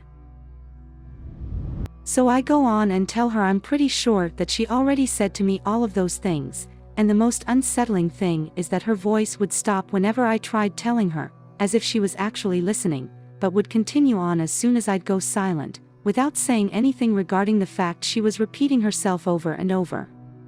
It was like talking to someone who was purposely trying not to answer. It felt incredibly odd, especially considering each sentence was slightly different than the previous one, but the meaning kept on being the same. That's when I lost her completely. The line gets cut off and I go check the messages I received earlier. Turns out they were actually from her. 2 of them were missed calls and the last one said I should call her back as soon as I could. I was still actively talking to her while at the same time she was asking me to call her back. Definitely one of the most bizarre things that's ever happened to me. Comments. I've had this exact thing happen to me several years ago, while on the phone with my girlfriend, during a babysitting job. Weird things had already happened in the house earlier on, so I was sitting downstairs and talking to her on the phone while the kids slept. All of a sudden, the voice started to distort and get really scary, so I got freaked out and hung up and called back. I apologized and explained what happened, but she had told me the call dropped out like over 10 minutes before that. I put it totally out of my mind until now, and it's weird to hear it happen to someone else. I get the heebie-jeebies just thinking about it. I was talking to my mom on our cell phones. Suddenly I could hear a guy screaming, "Mayday, Mayday, Mayday," with a call sign, don't remember the call sign, of his plane. He was saying that his plane was going down in the Sierra Mountains. I could not talk to him, just heard his panicked screaming and location. My mother did not hear this at all. I do live very close to the Sierras, and later learned that a small plane had crashed in the Sierras. I believe this man to be Steve Fawcett, who crashed in the Sierras. Welcome to Creepypasta. Please like, share and subscribe. This will help us make more content for you. Thank you. We were missing for 12 hours. These events happened in 2011 and I still don't have a logical explanation. I was doing a year abroad on the south coast of Britain to learn English. We were students between 16 to 18 years old living in host families, so we didn't have much money or anything to do beside chilling outside or going to the beach in our free time. A Friday afternoon we met 2 students from another school at the beach and they asked us, my best friend and I, if we wanted to join them for a drinking night near their campus tonight. We said yes and invited some of our friends to the evening. Some of us wanted to go home to take a shower or change their clothes, but me, my best friend and 2 men of our friend group were living too far, so we decided to go to the park next to the campus and wait there for everyone as the weather was perfect. We didn't know that place at all. We walked 30 minutes from the beach following our new friend's instructions. We were staying on a bench in the middle of a big park. Then my best friend and I went for a walk because we needed to go to the bathroom. We were chatting and laughing. I remember the sky because it was sunset at golden hour. We wanted to explore a little bit the park because it had a beautiful garden.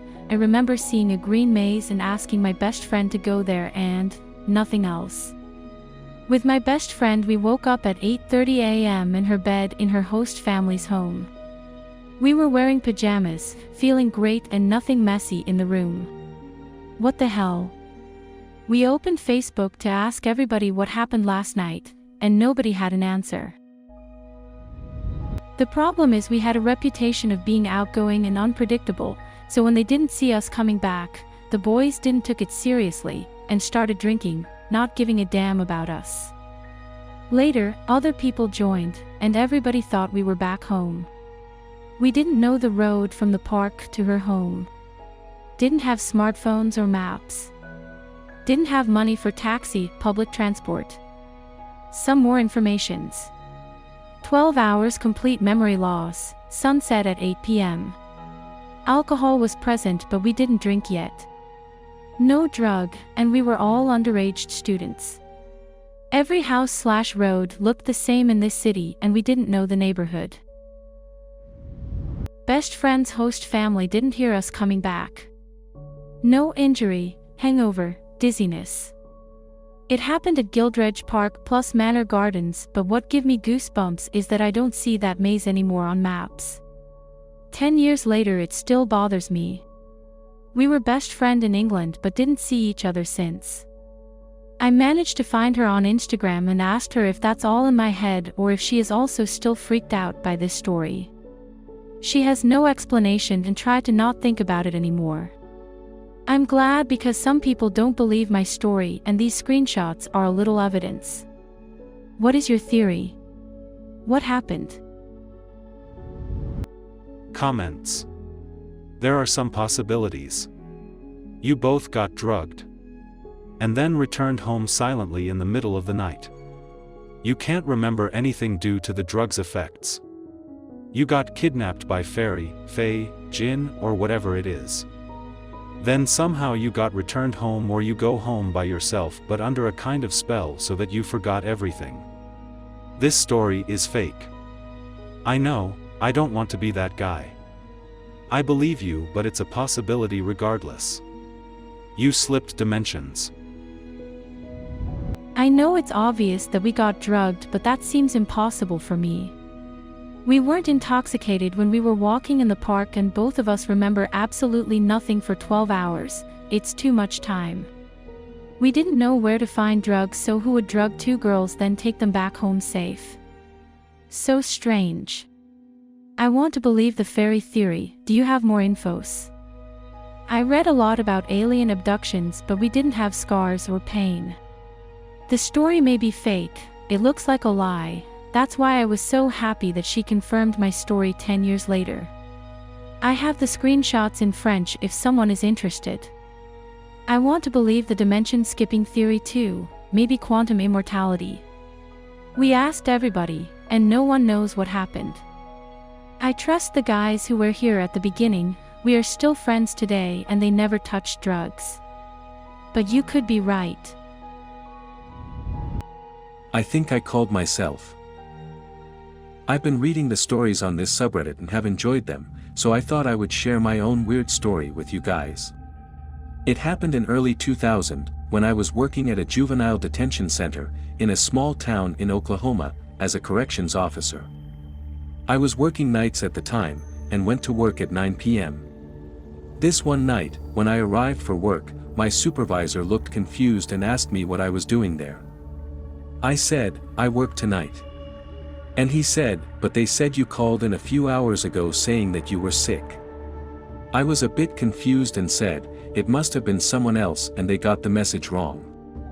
After everyone else showed up for work that night, it was a bit more weird, but we carried on as usual and assigned everyone their places for the night. I went to work in the control room where I usually work. The control room is the center of the prison, that has direct control over the cameras, doors, phones and everything. After I relieved the guard on duty, and settled in for the night, I looked at the message that said I called in. It said that I had called at 6:50, and said that I had gotten sick while out cleaning up after the storm. There had been a storm the night before, and it was a bit bad, but not anything that I had to go out to clean up. It was truly weird. The supervisor came into the control about that time. He was also a friend of mine outside work, and we started talking about it, and how odd it was. I decided to call my wife at home and tell her about it, while he was still sitting there. I picked up the phone and dialed. After 2 rings, a man picked up the phone and with a raspy voice said, "Hello." I did not know what to say for a few seconds. I looked at the phone to make sure I dialed the right number, and I had. After a few seconds, the person said, "Hello," again in the same raspy voice. I said, "Hello, who is this?" "This is Taylor, who is this?" the person said. My head started spinning, because my name is Taylor also. I said in almost a scream, "Where is Ann?" He said, "Ann's in bed." "Who is this?" I dropped the phone and told my supervisor to ring me out. I had to get home, and I took off towards the door. I could hear Dave pick up the phone behind me and say, "Hello," followed soon after by, "What the hell," rather loudly. I ran to my car, and drove home faster than what was legal, my mind racing the entire time. I busted through the door, and my wife was sitting, watching TV, and was shocked at me being home. I asked her who was there, and she said no one has been here. After a rather long talk with my wife, I went to call the prison to tell them what was going on, but the phone was dead. I went back to work, and when I came in, Dave was acting weird and asked me, "How the hell are you doing this?" He told me that when I left, he picked up the phone, and the person on the other end sounded like me. He kind of freaked out and hung up the phone. A minute later, as he could see my car leaving the parking lot, I had called back from home and asked what the hell was going on. He said that I was a bit irate, and said I was sick and did not feel like playing these games, and was telling him to stop prank calling me, and hung up. After convincing him I had no idea what was going on, we went back to work.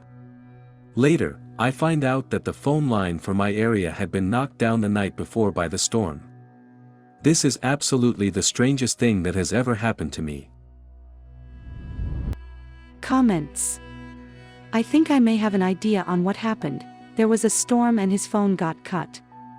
In one reality, the guy found out about his phone being out and went out to fix it, and in the other, he doesn't find out, and nothing else has been damaged by the storm that needs fixing, so he doesn't go outside. The version of him that went outside gets sick and calls in to work. Because the non-sick version of him didn't step outside to fix his phone, it can't be connected to the phone at his workplace, so the phone network settles for the next best thing, connecting to the phone in the alternate reality where the phone works and OP is sick. The storm might have something to do with that too. Also, his wife must have gotten sick too, in the other reality too, as she is in bed in the sick reality, but not in this one. And the weirdness ensues. I saw a quote from Dr. Courtney Brown from the Farsight Institute on a remote viewing page on Facebook today. Here is his quote, which may be relevant here. "A friend asked me to explain our climate project in terms of multiple realities, and this is what I told him. The television picture looks real, and a primitive person would really think it is, and that there is something inside the TV. My son's parakeet looks into a mirror all day thinking that he is seeing another parakeet. The sound from your radio sounds real, and a primitive would try to break into it in order to find the small people living inside. But all of it is just frequencies. Our real-looking physical bodies, and everything else is just a very persuasive 3D projection. Nothing is solid, and no physicist has ever found anything that is solid.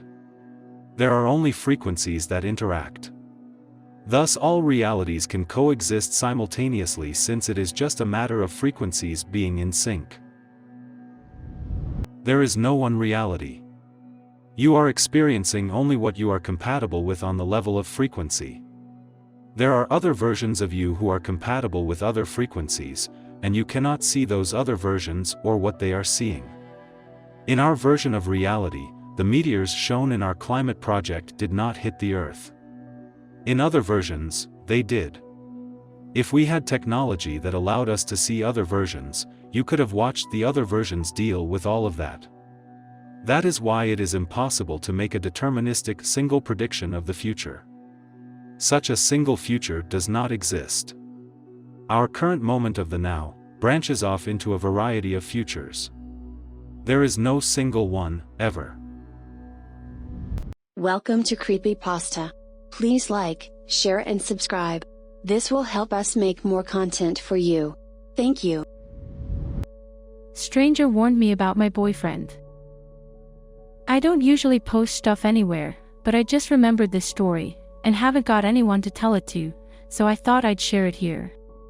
This happened years ago, but I still remember it like it happened yesterday. I was with my boyfriend at the time waiting for a bus on a really long main road. As we were waiting, I happened to see an old lady walking in our direction from ages away. Something about her really caught my attention. She was small and old, but was hobbling towards us so quickly, and with what seemed such purpose. I don't know why, but I just felt like she was looking straight at me, even though she was kind of far away. As she got closer, I noticed she was indeed looking at me with a warm smile on her face, slightly out of breath. Just full on staring at me. She crossed the road and walked straight up to me, as if she had known me for a lifetime. She put her arms on my shoulders and told me, "You are the sole proprietor of your own body." She just stood there smiling at me. She seemed relieved, as if she made it just in time to give me this message. It wasn't creepy at all, just a bit confusing, and so I asked her to explain what she meant. She simply said, "Nobody can touch you, if you don't let them, my dear. It is your body. Nobody can put their hands on you, if you don't allow it." And just like that, she left. Literally that same day was the first time my ex was physically violent with me. This always stuck with me. Not saying she was an angel or something, maybe just a really batshit crazy lady, with good timing, but just something I never forgot. Thanks for reading if you made it this far. Edit. OMG, I just woke up at 3 a.m. and saw all these comments. I knew Reddit people were nice, but not this nice. Thanks for taking the time to read this and comment your thoughts or kind words. What if this old lady was you, from the future? How cool would that be? OP. It's a cool thought, alright. If I could go back to younger me, I'd probably just give her a hug and tell her to get her shit together, lol. It is an interesting thing to think about. If your future self could warn you, what would they say? Because shifting how things happen could make so many other big and little changes. If I was warned and left my abusive relationship, would not have my second child. And that would make absolutely everything in my life totally different today. Thinking about it makes me sad, but if I never knew that child existed, there is no way to know if my life would have been better or worse. I learned so much from that relationship, and the relationship with my child, who is truly unique and challenging to parent, so I believe it has made me a better person, at least a whole lot more empathetic. OP. The butterfly effect. I love thinking about this. I feel the same way, in that I wouldn't change the bad parts of my past because even though it was garbage, I love my life now. And I couldn't have had this life without that bad stuff, so yeah, I'm glad you're no longer in that situation and hope you and your kid are okay with all the madness going in right now. My other thought is that the old lady could read auras, not necessarily a full-on psychic or medium, just someone who sees certain colors radiating from people. She could have seen an aura from your boyfriend that told her he was the kind of person to get physically violent, so she was warning you. Just a thought, although, I still tend to lean towards what other people are saying, it was future you. Or just a sweet old lady with solid words of advice, that ended up being very coincidental. My wife spoke Norwegian. She only knows English. At 9 p.m., wife sauntered off to sleep, while I stayed downstairs to watch a movie. A couple hours later, I joined her in bed. While preparing for bed, I accidentally woke her. She looked at me and mumbled something that I couldn't understand. I said, "What?" She said it again, only with more clarity. I still couldn't understand it. I said, "What?" again, and again she repeated it. This happened a few more times, with her finally raising her voice, and getting irritated that she had to repeat herself so many times. She was saying something to the effect of, "Er baby in varn." I'm pretty good with languages, and I thought it sounded Scandinavian. So, I plugged her sounds into Google, and it came out as, "Are the babies warm?" in Norwegian. We have 3 kids, and at this time, they were 8, 5, and 2. It's not unusual for her to ask me about the kids, as I'm going to sleep, but this was the first time it was in a foreign language. She speaks no other languages besides English. What kind of glitch would this be? Edit. Some folks have commented that the words I wrote above are too similar to the English. Another commented that this isn't even a Norwegian phrase. I wrote above that, she said something to the effect of, "This means that I cannot recall the sound she was making, but when I translated them, it was something like 'Are the babies warm?' It may have been expressed differently than how I wrote it above. I used that phrase for the purpose of telling the story. Remember, I made her repeat it several times, to the point she was nearly yelling it at me in irritation and annoyance. It was not garbled drowsy English. This happened." Comments. I am not joking, same type of stuff like this happened with my friend 12 years ago, when I was around 16. Me and my then girlfriend were sleeping over my friend's house, in the same bedroom. Me and my girlfriend were awake, we were trying to wake our friend up, but she wouldn't. After a few moments of nudging her and whatnot, she rose up. Like sat up from sleeping position, with her eyes still closed. She then proceeded to speak in what sounded like tongues or something. It wasn't mumbling, it sounded like a fluent other language. Like you said, like some type of Scandinavian perhaps. She spoke like that for maybe about 5 to 10 seconds, and then passed back out. Me and my girlfriend were like, what the hell? It creeped the hell out of us. It sounded like she was literally possessed or something. We told her about it the next morning and she thought it was weird, but that was pretty much it. She wasn't studying any other languages and she only knew English. I still think about it a lot. One thing that I personally find contradictory to the logic I use to understand the world, but has been documented multiple times all over the world, enough to even have an official name as a documented syndrome, although still extremely rare, is the foreign language syndrome. It can happen usually after a head trauma, a stroke, or other conditions, and is basically people that suddenly speak in a language they never learned, from a place they never have been, often unable themselves to understand consciously the phrases they speak, sometimes losing the capacity to speak the language they have used all their life, like it was replaced, sometimes having gained a second language. It also can manifest itself by people suddenly speaking not a new language, but speaking with a strong accent, that can be identified as the accent of a specific origin of people that have learned to speak local language, but kept a distinctive accent. For example, a British lady that woke up with an Italian accent overnight, having never left her hometown all her life. I find that contrary to logic, because I can't find a way to understand how language could be anything other than 100% socially created.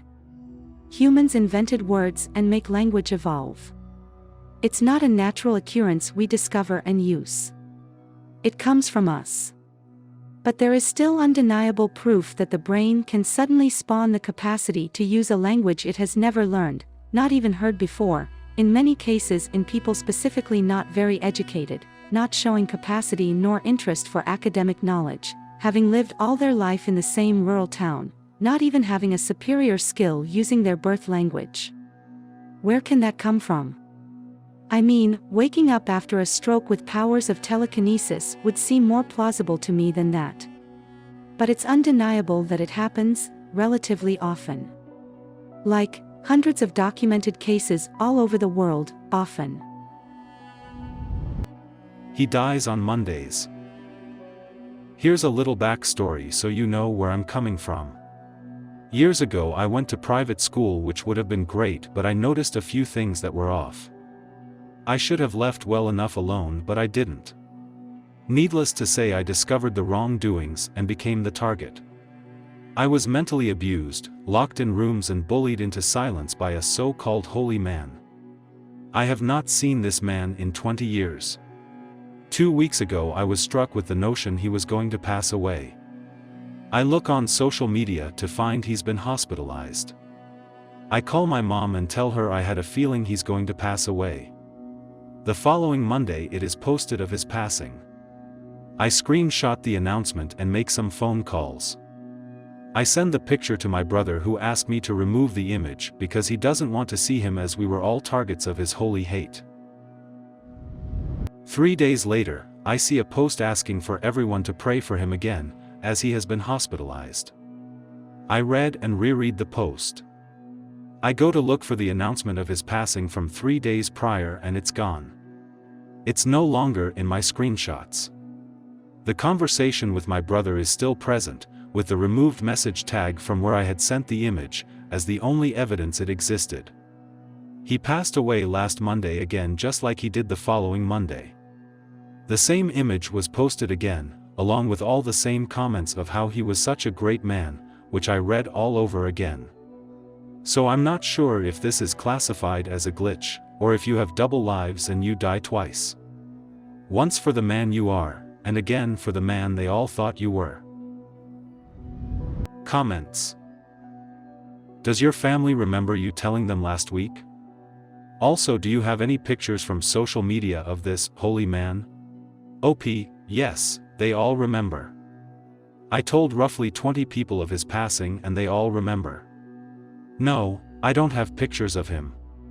His obituary was the first time I'd seen his face in years and it left me a sick feeling in the pit of my stomach. They all remember too. That's crazy. I'm starting to think, maybe he reset his death or something. You said he's a holy man, but what if he's perhaps the opposite? You said you got a notion of his passing, maybe that was him starting to reset his death? Sounds dumb, but it's just a guess. Welcome to Creepypasta. Please like, share and subscribe. This will help us make more content for you. Thank you. Pretty sure my college friend switched timelines from one where we hooked up. So a few years ago, this girl from college we'll call M, texted me out of nowhere, told me she was getting divorced from her husband that she met junior year in college. She and I graduated 15 years ago, approximately. That led to us grabbing a drink, and then going back to her place and we hooked up. After we were both done, she said, "Ah, just like I remember." I said, "What do you mean?" She said it was just like, even better than, when we hooked up in college. I told her we never hooked up in college, we didn't even really hang out save for a couple of classes we took together. She was offended and started saying how come I don't remember when we first made out, after this guy's party off campus. I told her I remember that party, but that she ended up going back home with the guy that became her husband, and that was mostly the extent of our interaction. She says, "No way," and goes on to describe my dorm room in detail, even though I have no recollection of her ever going back. She said she spent a lot of time there our senior year, and invited me to all these parties that we would sometimes hook up after. I was dating someone else my senior year, and know which parties she was talking about, but I never went to them. Every time I suggested she's thinking about something else, she would describe something extremely specific about me and my life then that nobody would know, unless I told them and/or one could see, i.e. what brand of underwear I used to wear, things I like to do in bed. We've followed our memories and they diverge. When we first met, I remember thinking she was super hot, but wouldn't give me the time of day. She says we hit it off immediately, and sat together the rest of the semester. Same class, same professor, same time. I'm pretty sure she jumped timelines at some point. Comments. It's really bizarre when something like this happens to you. My husband and I were talking one day and I mentioned an old guy friend of mine. That husband had met a couple times, we all went to college together, but the friend had left. He got quiet and awkward and I was like, "What's wrong?" He said it was weird of me to bring up guy friend and I didn't know what he meant. I never was romantically involved with him, and when I pressed, husband told me how just before getting engaged I had messaged guy friend and basically suggested we start something. I was shocked and it felt so surreal to me. I know this never happened. First of all, it isn't like my character, but there were some signs of flirtation with this guy friend before I had met husband. Still, I just can't believe this happened. There's no way to prove it, because the messages would have been deleted, I guess. We let it go, and it's never been brought up again. But it bothers me, because I feel like it taints our relationship and also my morals. I also didn't think we had any type of trust issues between us. So, one of us has a faulty memory, or it's some sort of glitch. It's a really strange feeling when someone is insisting on an event that has weight to it, happening and you have no recollection of it whatsoever. Something compelled me to change my driving habits one night and it saved my life. About 2 years ago I was dating a girl who lived 30 minutes west of me. To get to her house and back to mine, I had to travel on a single 2-lane country road. Like most country roads, they're often abandoned past a certain time and the only things you typically see are deers or coyotes running across the road. I would stay at my girlfriend's house until 2 a.m. or later and then I would hop on the road and drive home. At this point, I probably drove home from her house over 50 to 60 times, so I got a feel for the road and the accompanied drive. I knew where cops sometimes sat or the typical place deers would cross. This road had no stop signs but had intersecting roads, so I got used to dropping my speed dramatically whenever I got close to the roads. The only time I didn't drop my speed was when I approached traffic lights, since usually people take these more seriously than stop signs. The forest, cornfields, and the expectation you're alone on the road can easily create a car accident if you're not paying attention, which is why I slow down at the other intersections. The only stop light was close to my home and turned the 2-lane country road into a divided 6-lane road. There were 2 lanes on one side and 4 on the other side for turning left, turning right, and 2 main lanes. As I approached this light at around 3 a.m. I saw a car probably about a mile ahead sitting at the green light. I'm assuming the lights operated on sensors since this light was green all the time. At half a mile away I started to get an eerie feeling because the car was still sitting there. I rarely ever see any other car on the road, especially this late, and people who are on the road are hurrying home. I have no idea why, but I started to slow down and stay in the lane behind the car. On any other night, I definitely would have switched to the other lane, and just cruised through the light at reduced speeds. As I pulled behind the car, who had now been sitting at the green light for about a few minutes, something felt very off and almost instinctively, I just stopped dead in my tracks right behind the car. From my car all I could see is someone in the driver's seat sitting straight up. It felt like I sat there for an eternity, but in reality, it was only several seconds. Almost as soon as my car comes to a complete stop, a 18-wheeler with a trailer barrels through the intersection, running the red light. The speed limit on both roads was 60 and the intersection was blocked by brush, so in a second the truck appeared, and just as fast it disappeared. The light never changed for either sides, or indicated that a car was coming. I'm assuming the truck driver probably thought the roads were empty at this time of night, so he didn't give a damn. However, the weirdest part was that, as soon as the truck passed through the intersection, the car in front of me immediately switched lanes and took a left turn. In almost a blink, the car went from stopped still to turning away. I was in lucid state of shock and disbelief at what had just occurred and just sat at the green light. I know if I had driven around that car at the pace I usually go, I would have been T-boned without ever seeing it coming. There's no doubt about it. But something that night compelled me to act abnormal and it saved my life. To this day I still have dreams about this interaction, because it is one of a few situations where there is no logical explanations for why I acted the way I did suddenly and it ended up saving me. Comments. My older brother was waiting at a stoplight, at an intersection late at night, many years ago. He said that when it turned green, something told him to wait, so he did. As he waited for a few seconds, a car came speeding through the red light. If he had driven forward normally when the light turned green, that car would have crashed into him. Wow. Same thing happened to me. It was a huge truck. The jerk was speeding way past the speed limit. So glad my weird feeling just told me to wait a couple seconds. This happened to a friend of mine and I, sort of. A bunch of years back, we were doing nighttime snow removal. We were on our way back to my house, after grabbing coffee, and we came up to a downtown intersection with a red light. The buildings around us were tightly packed to the corners, which makes it really difficult to see down the intersecting roads at all. The roads were basically clear, no one had any reason to be out. So, the light turns green. I'm expecting us to start moving, but my friend just sits there, blank-faced and quiet. I finally manage to get his attention, and he just says, "Hold up." I try to ask him something else when a car barrels through the intersection, doing at least 75 in a 25. This dude's car literally got air when he hit the bumpy intersection. After he passed, my friend just drove on. I asked him, what made him stop? And he just responded that he didn't know. He said that up until the car went through the intersection, he was 100% sure the light was red.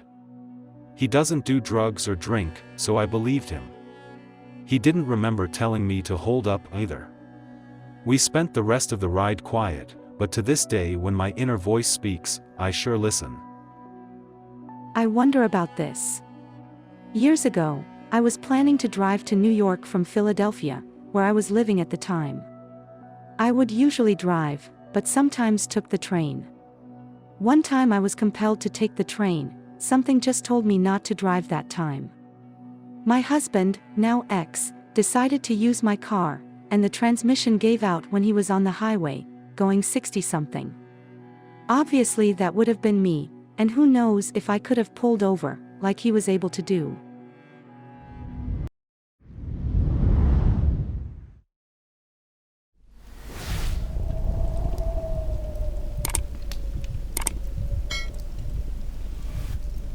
Welcome to Creepypasta. Please like, share and subscribe. This will help us make more content for you. Thank you. A stick passed through my body. This happened years ago, but I don't talk about it because people usually assume I'm misremembering, or making it up. I grew up in a tiny house with a big yard, as one of several brothers. One day my brothers, some friends, and I, were all hanging out in the yard, roughhousing and being rowdy, 6 of us in total, counting myself. My older brother and I were stick fighting with some old 1.25-inch wooden dowels. Now, my older brother had a bad habit of being a bit impulsive, and sometimes had trouble keeping the stick fighting at what you'd typically consider normal play levels of intensity. In this particular instance, he figured if he swung it hard enough, he could knock mine out of my hands and win. I saw him reeling back for a full-on baseball swing, so I winced and put my stick out to block as best as I could and waited for the impact. I heard the whoosh of the swing, but it never landed. He was staring dumbfounded at the stick, and then me. It had passed cleanly through my stick and my body without touching either. This was a 5-foot piece of dowel, and he was standing 2 feet away from me. I was dead center in the middle of his swing arc, and there was absolutely no way that he had just missed. Everyone else saw it too. The conversation all immediately stopped as all 6 of us stood, frozen, stunned by what we just experienced. We all just sort of put the sticks down and wordlessly went inside, not sure how to process it.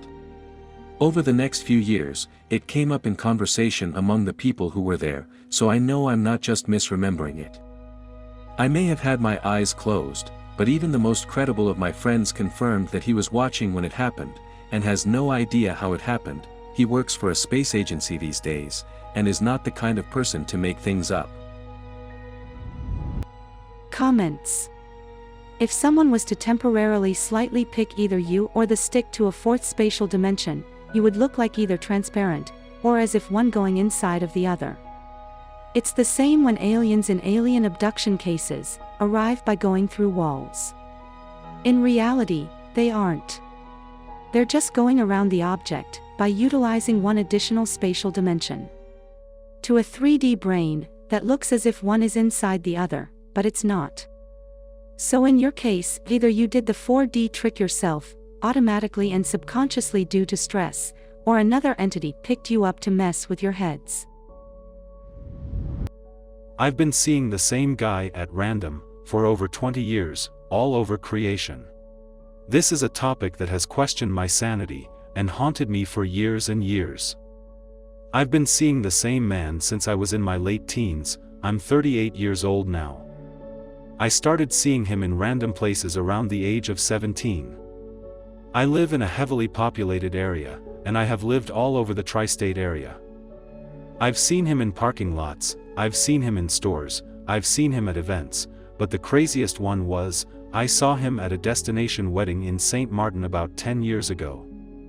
I approached him at the wedding, and asked him if he has been following me for years, because I see him all over the place. As you can imagine, the conversation immediately became one of the awkwardest ones I've ever been a part of.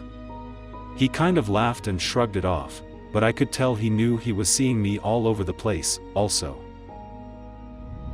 There's been spans of over a year, to 2 years, where I don't see him whatsoever, and it seems like it comes in waves. My life has changed considerably, as you can imagine, since the age of 17. I now have a wife and a child. My most recent sightings of the guy was in a store called Bye Bye Baby. I was buying things for my newborn. Within the same month, I saw him in a Home Depot about 30 miles away. Every time this happens, he pretends like he doesn't see me, but I can tell he's as sketched out as I am. The last sighting of this guy was a couple months ago, in the store for baby stuff, and that was the final straw. I'm telling you, if I see this guy again, I am going to get to the bottom of it. I don't even care what it takes. It's something I've pondered over for so long, and like I said, I question my own sanity. I'm also a male, for frame of reference, and the guy that I've been seeing is a lot older than me, but it seems like he hasn't aged a bit, as crazy as that sounds. Like I said, I know the man is real, I've talked to him face to face. But that still doesn't make me question my own sanity. Comments. Not on the same scale at all, but this reminded me of an experience I had. As a child, there was a lady who walked past our house almost every evening. I never knew her name. She would smile and nod, and so would I. Never thought about it all. Fast forward 20 years, and I'm a grown woman with children, moved to a suburb about 30 minutes away, and I start to see the same woman, taking evening walks through the neighborhood. I remembered her from my childhood, and it was kind of weird. She even looked very much the same. I came to meet her daughter, who was around my age. Turns out, the lady had simply moved to the same neighborhood as me. And she kept up the habit of walking her whole life, which probably kept her young looking. LOL. The next time you see him, why don't you ask him what his name is? Tell him you've seen him a bunch of times over the years, and remember him from the wedding, and introduce yourself. Then the next time you see him, say hi.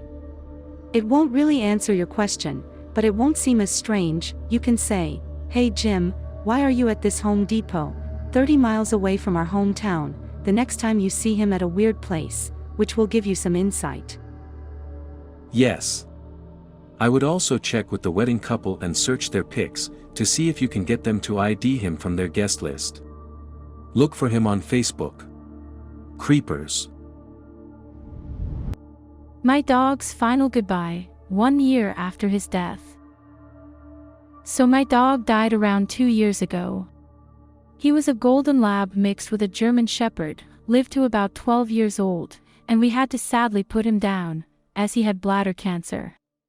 Due to his bladder cancer, and due to being a dog I guess, he would bark in the night to be let out to pee in the backyard. It was always my dad who would be the one to hear him and let him out, since his bedroom window overlooked the back door. So, a year after my dog's death, my dad is awoken at about 3 a.m. by my dog's distinct, "Let me out to pee," yelp, and groggily stands up and starts walking to go let him out. My dad getting up wakes my mom up, who asks my dad where he is going. To let the dog out. Cue, mom telling dad that dog has been dead for a year, my dad confusingly remembering, snapping awake to the present, and then turning around, to walk back to bed. The next morning, my mom remembers that it is the anniversary, to the day, of my dog's death. I'd hoped to think he was just letting us know that he's okay. The 2-year anniversary of his death is coming up in a few months, maybe we'll hear from him again. He was a good boy. Comments. I believe my cat gave me his blessing when I got a new kitten. He was my childhood cat. I had him from the time I was 6 years old, until I was 19. It took me about 6 years before I got another cat. I had tried a few times, but it always felt like it wasn't right, that wasn't my cat, and it was hard to imagine another cat as mine. When I did eventually get a kitten, I had him for a few weeks, and I was playing with him in a room I set up for him. The new kitten was right in front of me, then there was a thump behind me, and I felt a cat rub up against my back. I turned around and there was nothing there. I feel and hope that was my old cat letting me know he's happy and okay with me getting this new cat. I felt at peace when I saw there was nothing behind me. Today my dead friend left something for me. I am a bit shocked. I had a very good friend who crafted small jewelry, and I have a few pieces from her. I got a pair of earrings more than 8 years ago, and lost one of it after wearing them just a couple of times.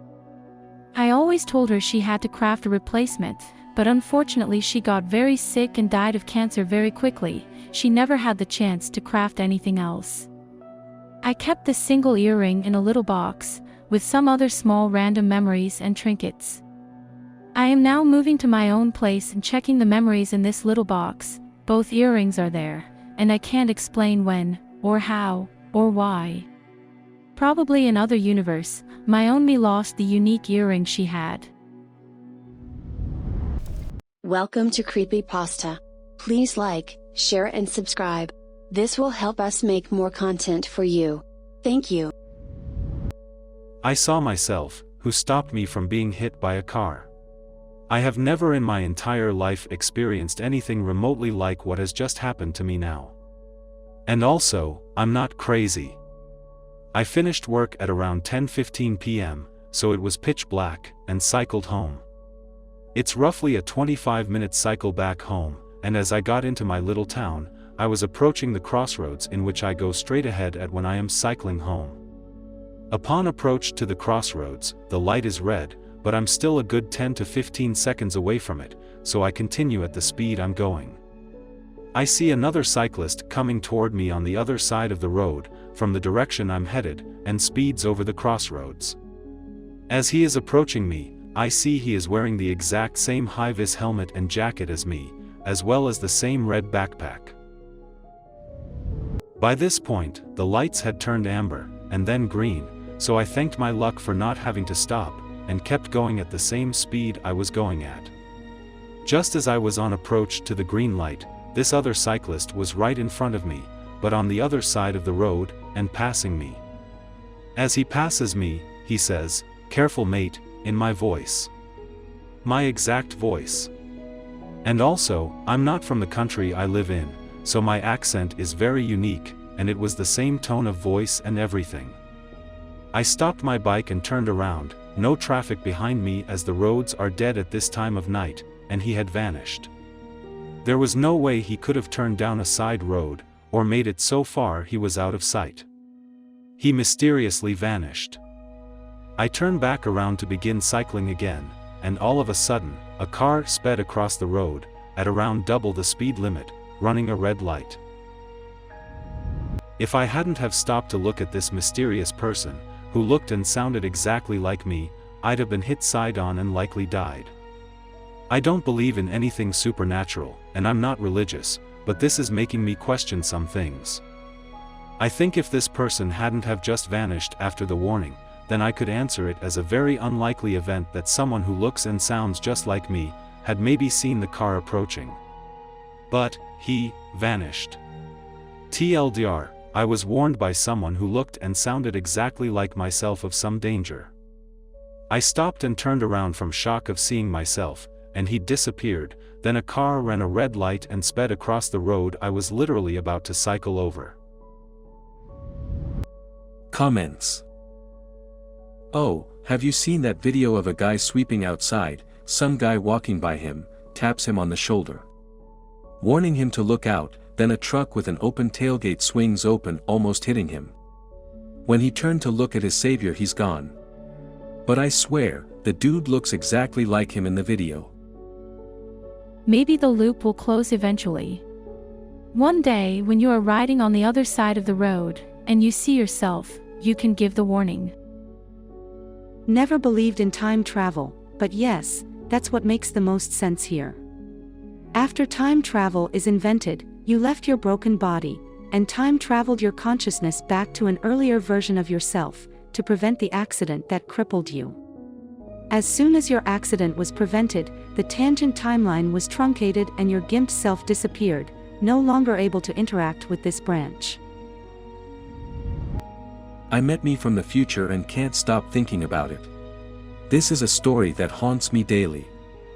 This happened in 1992, I had just graduated high school, and was working in a warehouse. I kinda enjoyed it, and settled thinking I will probably retire here. Yup. I had zero ambition. I was a sad, lazy, cringe-inducing shitbag. A new guy started. It's a warehouse with high turnover, so nothing unusual about new guys. And everyone asked if we were related because we looked alike. He was probably late 30s, early 40s, and I was 18 at the time, and he was fatter. He seemed to carry himself like me, the way he walked and spoke. His second day, we worked together on a wrapping station, and the first thing he said to me was, "You still have that magazine under your mattress?" I did. Weird, but totally normal for teen boys, I suppose. He then said, "I know everything about you. You are worried about never getting a girlfriend." I was floored, but I again thought it was a usual teenage thing. I mean, I wasn't the best looking guy, so I guess it wasn't a stretch to guess. Probably the start of bullying, and the end of my job, as one thing I liked most about myself is that I have no problems fighting anyone, anywhere, anytime. No matter how big, or how many, I was always down. I never won, but could take a beating, and the person usually quit, and never messed with me again. I asked him why he was saying all these things, and he looked at me, and his expression is seared into my mind, and left an image I see daily. He said, "I am you." He then went on to tell me everything about myself. I mean, my deepest, darkest secrets. That no one knows. Then he kept telling me more about myself. We then went to lunch, and were outside smoking, and yup, same brand Camel wide regulars. Hard to find where I lived, so I never seen anyone else smoking them. I asked him to be serious, and how he knew all this stuff. He said, "I already told you, Tom Thok." Tom Thok is a nickname only one person called me, and he was my dad's friend, I barely saw. A crappy Jetta pulled into the parking lot, and he said, "That's our girl. She is a demon who is horrible to us." I asked him why he is with her, and he said, "She is the best we could do." When she got out, she said, "Let's go." Before he left, he stared right into my soul and said, "We deserve better, please go to college, and stop being lazy, and make something out of yourself." Girl just kinda laughed, like yeah right. He left with her, and I never saw him again. I think I ran into a younger version of her, at a friend's house, years later, and he introduced me and said we should hook up. I said, no. I went to college and stopped being a pathetic, lazy cringe fest. I accomplished everything I set out to do, as I always felt the need to not let him down. I know none of this makes sense. How can I explain something that I can barely understand myself? None of it makes sense whatsoever, like why would a future me get a job with me? He had to fill out a job application and have his references checked, right? Yes, I asked my manager, who was a POS, who just told me to mind my own damn business and focus on my job, and to try to be less of a screw-up. Has anyone had something like this happen to them? It's haunted me daily since. I am 48 and have not seen any time travel machines. Help me out here, maybe end this once and for all. Please tell me your experience. Comments. Reminds me of that one South Park episode, where the parents hired actors pretending to be their older selves who screwed up their life. Way less intense, but I kind of think maybe I encountered myself as an old lady. LOL, also very easily could have just been a random old lady, but 10-ish years ago, in my early 20s, I spent a summer working in the backcountry, as a trail steward, in a huge mountain range. I summited a bunch of the peaks, but there was one I particularly liked. It had a beautiful view, and wasn't as strenuous a climb as some others, but because it was pretty deep in the range it wasn't super popular. I was stationed deep in the mountains the week of my birthday, so I decided that on the day, I'd spend the morning revisiting my favorite peak, then hike out to celebrate with my friends. I climbed the peak, hung out there for a while, then started the 8-mile hike out. Along the trail, like super deep in the wilderness still, I ran into an old lady hiking by herself. She was in good shape, and seemed to be doing fine, but she was definitely older than most solo hikers that deep in the mountains, at least in her 70s. Snow-white hair, deep wrinkles. I said hi. I was wearing my uniform, trail steward shirt and DEC hat, so I often had people ask me for directions and stuff. This lady asked me how far it was to my favorite peak, the one I had just come down from. I told her, and asked if she'd been there before. "Oh yeah," she said, "it's my favorite." When she smiled, I noticed something funny. I have a distinctly sharp right canine tooth, and so did she. Wish I'd asked her if it was perhaps also her birthday. Instead, I just wished her a great hike, and went on my way. I swear I don't see glitches everywhere, but this quick little moment with a stranger has just always stuck in my head. If I make it to my 70s and am still capable of mountaineering, I'll have to go back there on my birthday and see if I run into my early 20s self. Welcome to Creepypasta. Please like, share and subscribe. This will help us make more content for you. Thank you. I made up a character, only to find out that she really existed. I'm an amateur horror story writer. I wrote a character named Alexandra Waterbury, a ballerina, who has an abusive ex-boyfriend, who shares her explicit pictures with his friends, without her knowledge or consent. A few months later, I was scrolling through my news feed, and came across this news article, about a ballerina who has filed a lawsuit against her boyfriend, and his company, for sharing her explicit pictures and videos without her consent. And her name was Alexandra Waterbury. I had literally never heard about her before I wrote my character. I picked the name Alexandra because my favorite actress is Alexandra Daddario, and the surname Waterbury, because it's the name of a town in the TV series Slasher, which I used to watch back then. That is one of the most insane things I've ever experienced. The coincidence is mind-boggling. Comments. This is very similar to what happened with Edgar Allan Poe. He had written a story about a ship that had gone out and ended up in distress, and they ended up eating the cabin boy with a certain name. The same thing had actually happened years later, to which the cabin boy had the same name as what was written in the story. I'm pretty sure it also happened to Philip K. Dick with scary accuracy. Small excerpt from the essay he wrote referencing the synchronicities. In 1974 the novel was published by Doubleday. One afternoon I was talking to my priest, I am an Episcopalian, and I happened to mention to him an important scene near the end of the novel in which the character Felix Buckman meets a black stranger at an all-night gas station, and they begin to talk. As I described the scene in more and more detail, my priest became progressively more agitated. At last he said, "That is a scene from the book of Acts, from the Bible. In Acts, the person who meets the black man on the road is named Philip, your name." Father Rash was so upset by the resemblance that he could not even locate the scene in his Bible. "Read Acts," he instructed me. "And you'll agree. It's the same down to specific details." I went home and read the scene in Acts. Yes, Father Rash was right, the scene in my novel was an obvious retelling of the scene in Acts, and I had never read Acts, I must admit. But again the puzzle became deeper. In Acts, the high Roman official who arrests and interrogates St. Paul is named Felix, the same name as my character.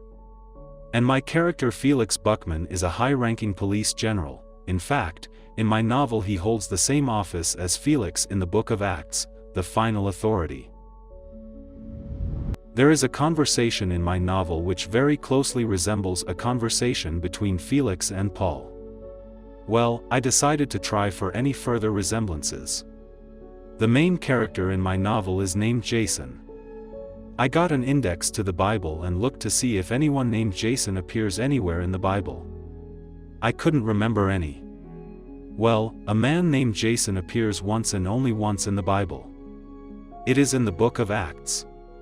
And, as if to plague me further with coincidences, in my novel Jason is fleeing from the authorities and takes refuge in a person's house, and in Acts the man named Jason shelters a fugitive from the law in his house, an exact inversion of the situation in my novel, as if the mysterious spirit responsible for all this was having a sort of laugh about the whole thing.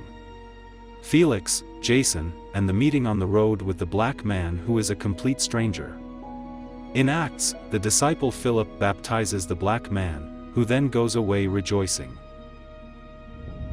In my novel, Felix Buckman reaches out to the black stranger for emotional support, because Felix Buckman's sister has just died and he is falling apart psychologically. The black man stirs up Buckman's spirits and although Buckman does not go away rejoicing, at least his tears have stopped falling. He had been flying home, weeping over the death of his sister, and had to reach out to someone, anyone, even a total stranger. It is an encounter between two strangers on the road which changes the life of one of them, both in my novel and in Acts. And one final quirk by the mysterious spirit at work, the name Felix is the Latin word for happy, which I did not know when I wrote the novel. A careful study of my novel shows that for reasons which I cannot even begin to explain I had managed to retell several of the basic incidents from a particular book of the Bible, and even had the right names. What could explain this? That was 4 years ago that I discovered all this. For 4 years I have tried to come up with a theory and I have not. I doubt if I ever will. My ex's mom passed away and sent us a message on my phone. This is my first post, so bear with me, but after reading many other glitch stories, I wanted to share mine here. In early December 2015, my now ex-boyfriend's mother passed away in the home, following surgery and other health problems related to her heart. She was born with a rare condition. Unfortunately, she went into cardiac arrest, and we were unable to save her, so the event in and of itself was extremely traumatic and unexpected. A couple of nights later, we decided to go see some friends who wanted to offer their condolences to my ex. Everyone loved his mom. We were all sitting in our friend's living room watching TV and, to be honest, they were really trying to distract us from everything. One friend was just being her goofy self, and I was taking Snapchat videos, and I distinctly remember taking a video of, let's call her, Amy. I saved the video, but when I looked at my screen to watch it, it was not Amy. It was a grainy video with a background that appeared to be outside and 100,000% not in a living room, but on the screen was my ex's mom. She said the words, "I'm okay, baby. I'm okay," and multiple other friends saw it on my phone before it disappeared. She looked young and vibrant, and has a huge smile on her face. Someone had tossed my phone to another friend across the couch to see, and the video then disappeared. When we watched the original video back immediately after, my ex's mom was gone. It was Amy in the video again, just like I saw it while recording it in the first place. My ex and his mom had a very close relationship, best friends really, so when we saw her on my screen letting him know she was okay, it was astounding. I saw it first and everyone noticed I was visibly upset. I cannot imagine what went through my ex's mind and heart when he saw that, but to this day, it's something we talk about and something he shares with new friends, something we simply cannot explain other than her coming through in a glitch to let us know she was okay. Comments. This is something they call instrumental transcommunication. A fancy term for receiving messages from the dead on an electronic device.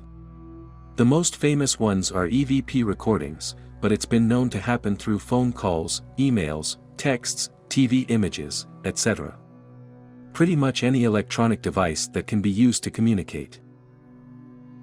What a powerful and beautiful experience of a mother's love, specifically this mother and her son's connection.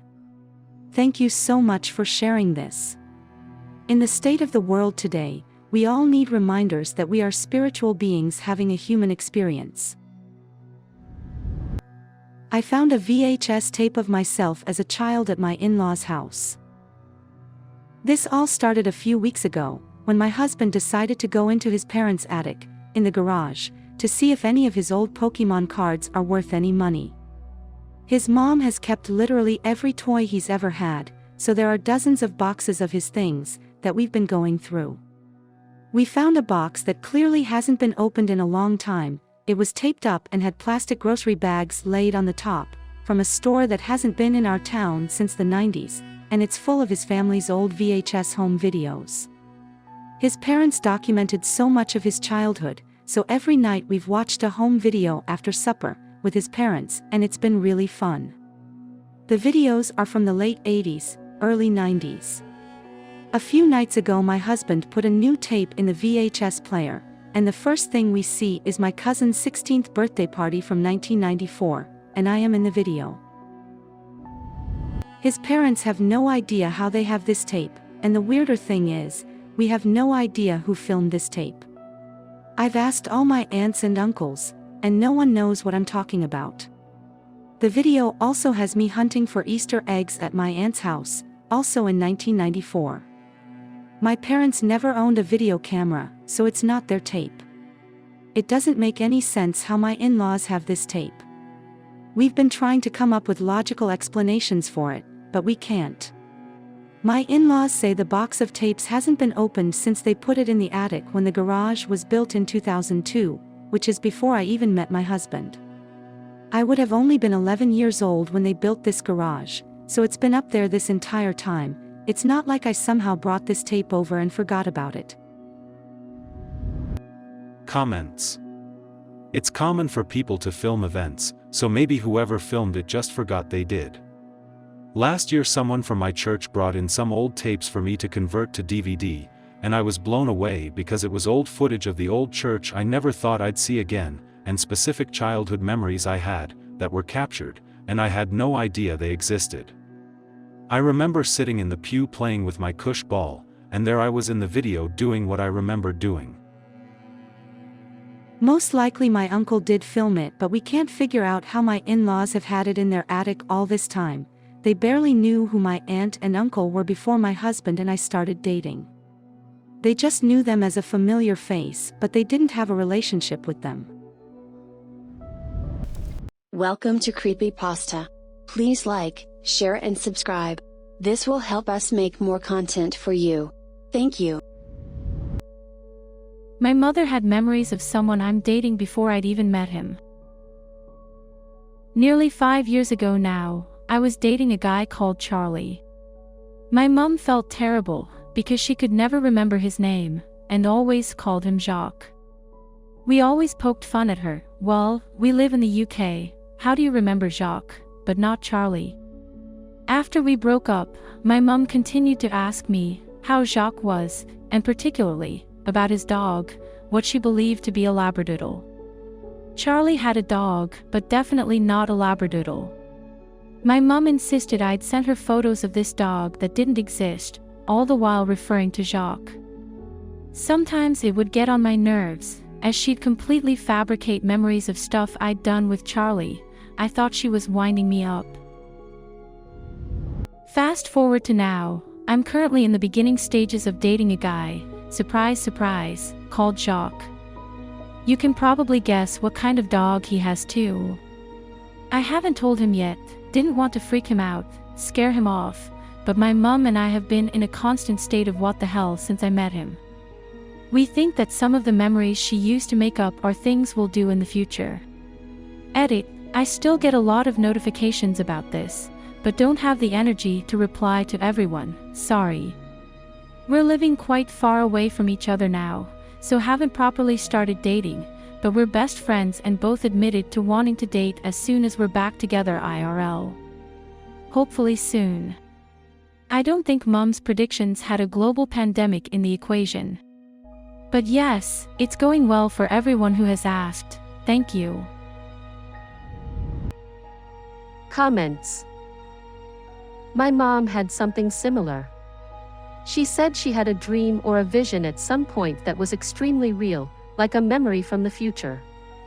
I went to my prom in a yellow dress and I was with a tall guy, with black hair, taking pictures under an arched doorframe.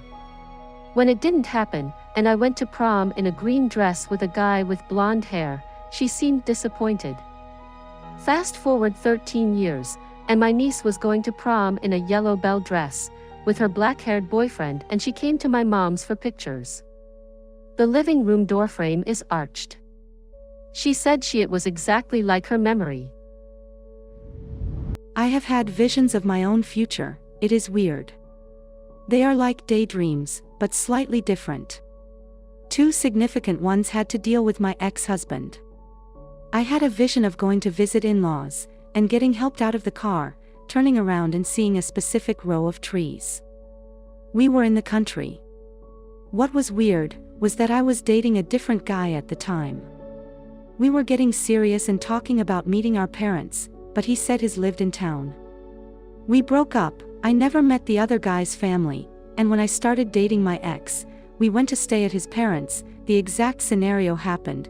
We were in the country, he helped me out of the car, I turned around and saw the exact row of trees from my vision. My heart skipped a beat. A few years later, I had another vision of my ex, a lot older and very pale, in a coffin. It scared me. Several years later, my ex had cancer. He was very pale, and extremely sick. We didn't know if he was going to live through it. He almost didn't. This is when we started having major problems with our marriage. He had the look of my vision of when he was in the coffin. My ex made it through the treatments and we stayed together for another 3 years. It has been 8 years, and he is still cancer-free. However, we are divorced. I won't go into all of our problems, but my ex was upset, and went into a deep depression, and wouldn't get help. He became angry and bitter. Yes, he lived, but he, and our marriage, wasn't the same. The vision. I interpreted it as the death of our relationship, since he looked exactly like the person in the coffin at the height of his illness. Not all visions are literal, I guess. I created my boyfriend in The Sims years before I met him. When I was a teenager, living in Vienna, in the small country Austria, I excessively played The Sims. I created all kinds of families there, with all kinds of crazy stories.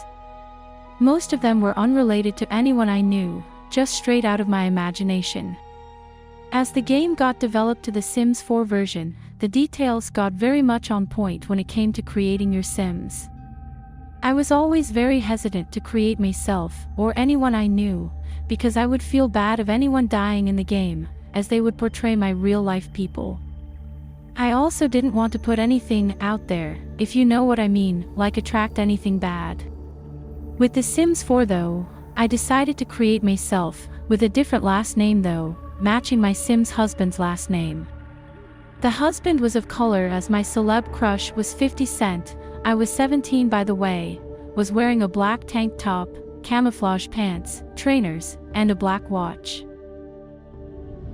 They lived a happy life together, had kids, and I made sure that they died peacefully, as I did believe in attracting situation. I met my boyfriend 2 years ago, after I moved to London. We are in a very happy relationship. One day we were at a market, and it was really hot, so I bought a dress, so I can change into something more light, and my boyfriend bought some pants in thin material. He asked if I liked them and I turned and it was some camouflage sweatpants. I said yes, and we proceeded to go home. We lived a minute away, to change. We changed our clothes and my boyfriend asked me if he looked good. I finished dressing up, and looked at him to check his clothes, and he was wearing a black tank top, the camouflage sweatpants, trainers, and a black watch. I had just bought him as a present some weeks ago. I immediately realized he looked like my husband in the Sims I created years ago. I started laughing and told him, "You look like my Sim." He looked at me confused, and as I told him what I meant, he told me, "Oh, so you attracted me into your life," with a cheeky smile, and I guess he was right. That was my most glitch moment I have ever had, but I don't regret it all.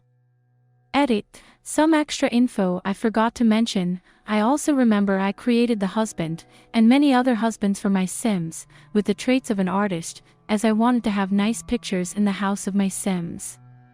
My boyfriend is an artist himself, and we have loads of pictures up he drew. If this is the Matrix, they really pay attention to detail. The Sims is kinda creepy that way. I usually create myself, and it tends to look like real life. Once I was playing, and my Sim had a ginger guy as her best friend. One day I showed my Sim, and the friend, to my sister, and she pointed out that he looked exactly like my best friend in real life.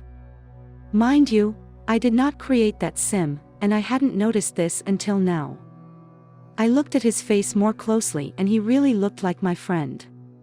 Also, once a friend of mine had created herself and her boyfriend. Her Sim was pregnant, so she wanted to see the birth. Turns out that when she starts the game, her Sim had already given birth to her baby, even though she was the only one that played, and the game had named it Antonio by itself. She really started freaking out, because the day before all this happened, some weird woman had told her that there was a ghost of a child following her, and his name was also Antonio. More often than not, I find myself in the same situations I make my Sim self go through. Completely understood a foreign language for a second. About a year ago, I was at work helping two customers fill out some paperwork. They were both Chinese, but one spoke zero English, and the other was translating for him. I sat the paper in front of them and looked down to grab a pen. As I was looking down, I heard one of them clear as day, "Where do I sign my name?" So I looked up with the pen and said, "You sign your name right here, sir." The translator looked shocked and said, "You speak Mandarin?" I had no idea what to say. I was just as confused and shocked as he was.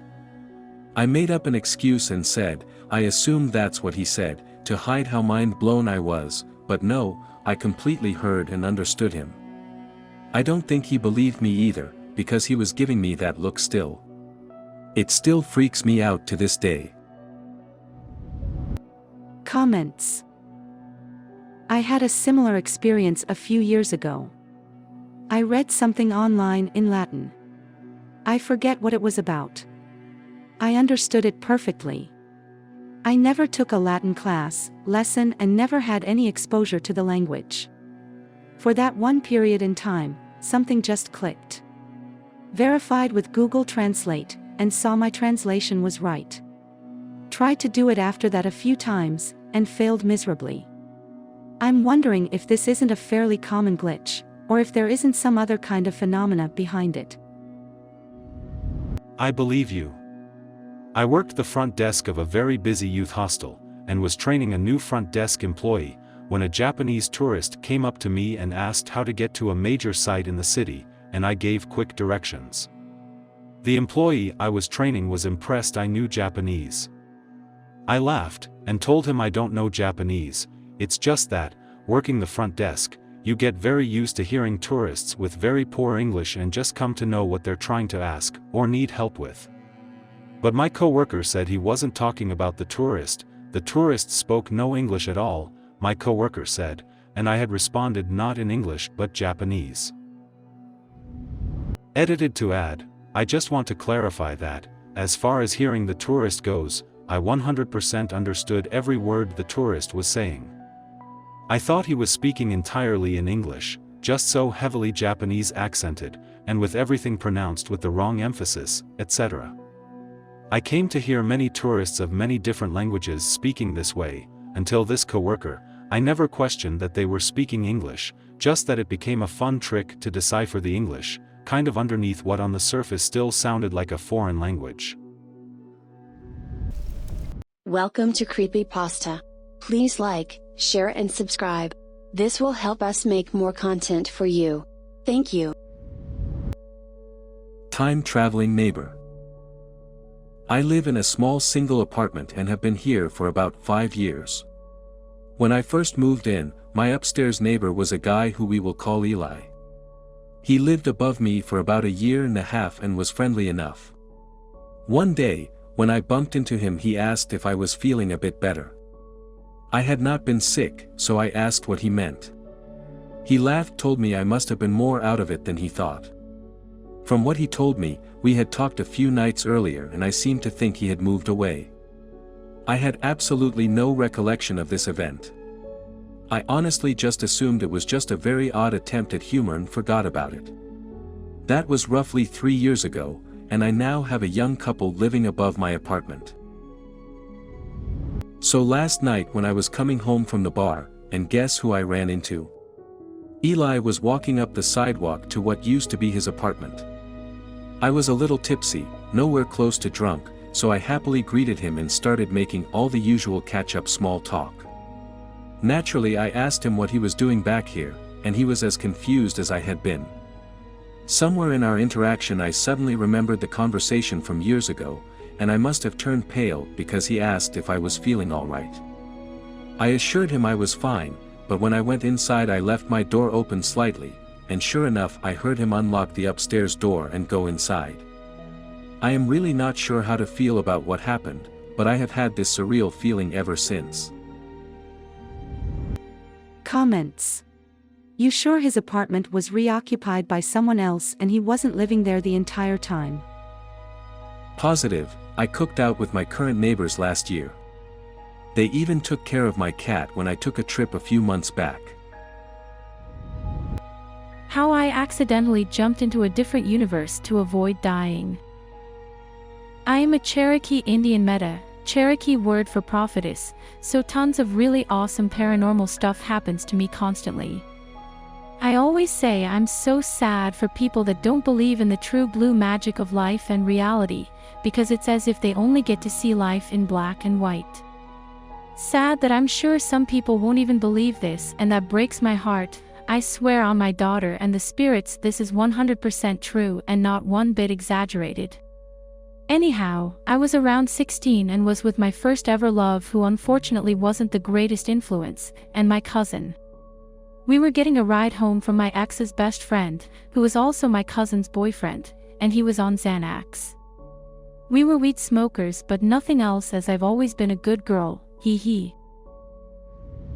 It was very late that night, and we didn't want to bother our parents to drive an hour out to us, to pick us up. Besides, me being a meta, we know the spirits always have our backs. He kept on slamming on the brakes, thinking it was the clutch, which was so annoying. But the worst was when he would completely fall asleep at the wheel, and we had to scream at him to wake up. Well, fast forward, and we're on the interstate, and he's flying. We keep asking him to slow down, which he does, but then being on Xanax forgets, and inevitably speeds up again. One time he sped up fast, and fell asleep at the wheel right as a massive curve in the road happens, and of course our screams were to no avail. My ex started punching him, also to no avail, so we just screamed, and braced for impact, as soon as we saw the car inches from the concrete wall. As we braced, we either closed our eyes, or covered our faces, and screamed in terror to then realize nothing happened, so when we all open our eyes and look, the car is going perfectly straight, and we're long after the massive curve. We were so shocked and still to this day talk about it. We always wonder what really happened, and what we would have seen had we not closed our eyes in terror. Edit, I really think that if any of us would have opened our eyes, we would have wrecked. I love to study a lot of quantum physics, and I think the whole wave, particle thing applies here.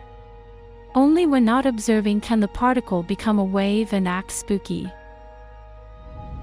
Edit 2. When we opened our eyes, he was still out. We were all in the back seat, because my cousin was fighting with him bad, because he took Xanax again, after promising not to. That's why none of us could grab the wheel. After it happened, my cousin jumped into the front seat, smacked the hell out of him in the face, and got the car pulled over. She jumped on top of him. It was a stick shift, none of us could drive stick, she just pulled the car over to stop it, and go nuts on him, plus talk about what just happened. Also, I am trying to post a pic of me in my beautiful regalia.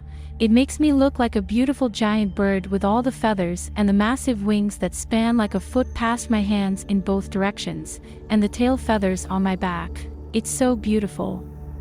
For the meanies saying I'm lying about who I am. Comments. It is interesting that it seems to happen only when not observed. I wonder the reasoning behind that. Either way, I totally believe you and love these stories. Thanks for sharing.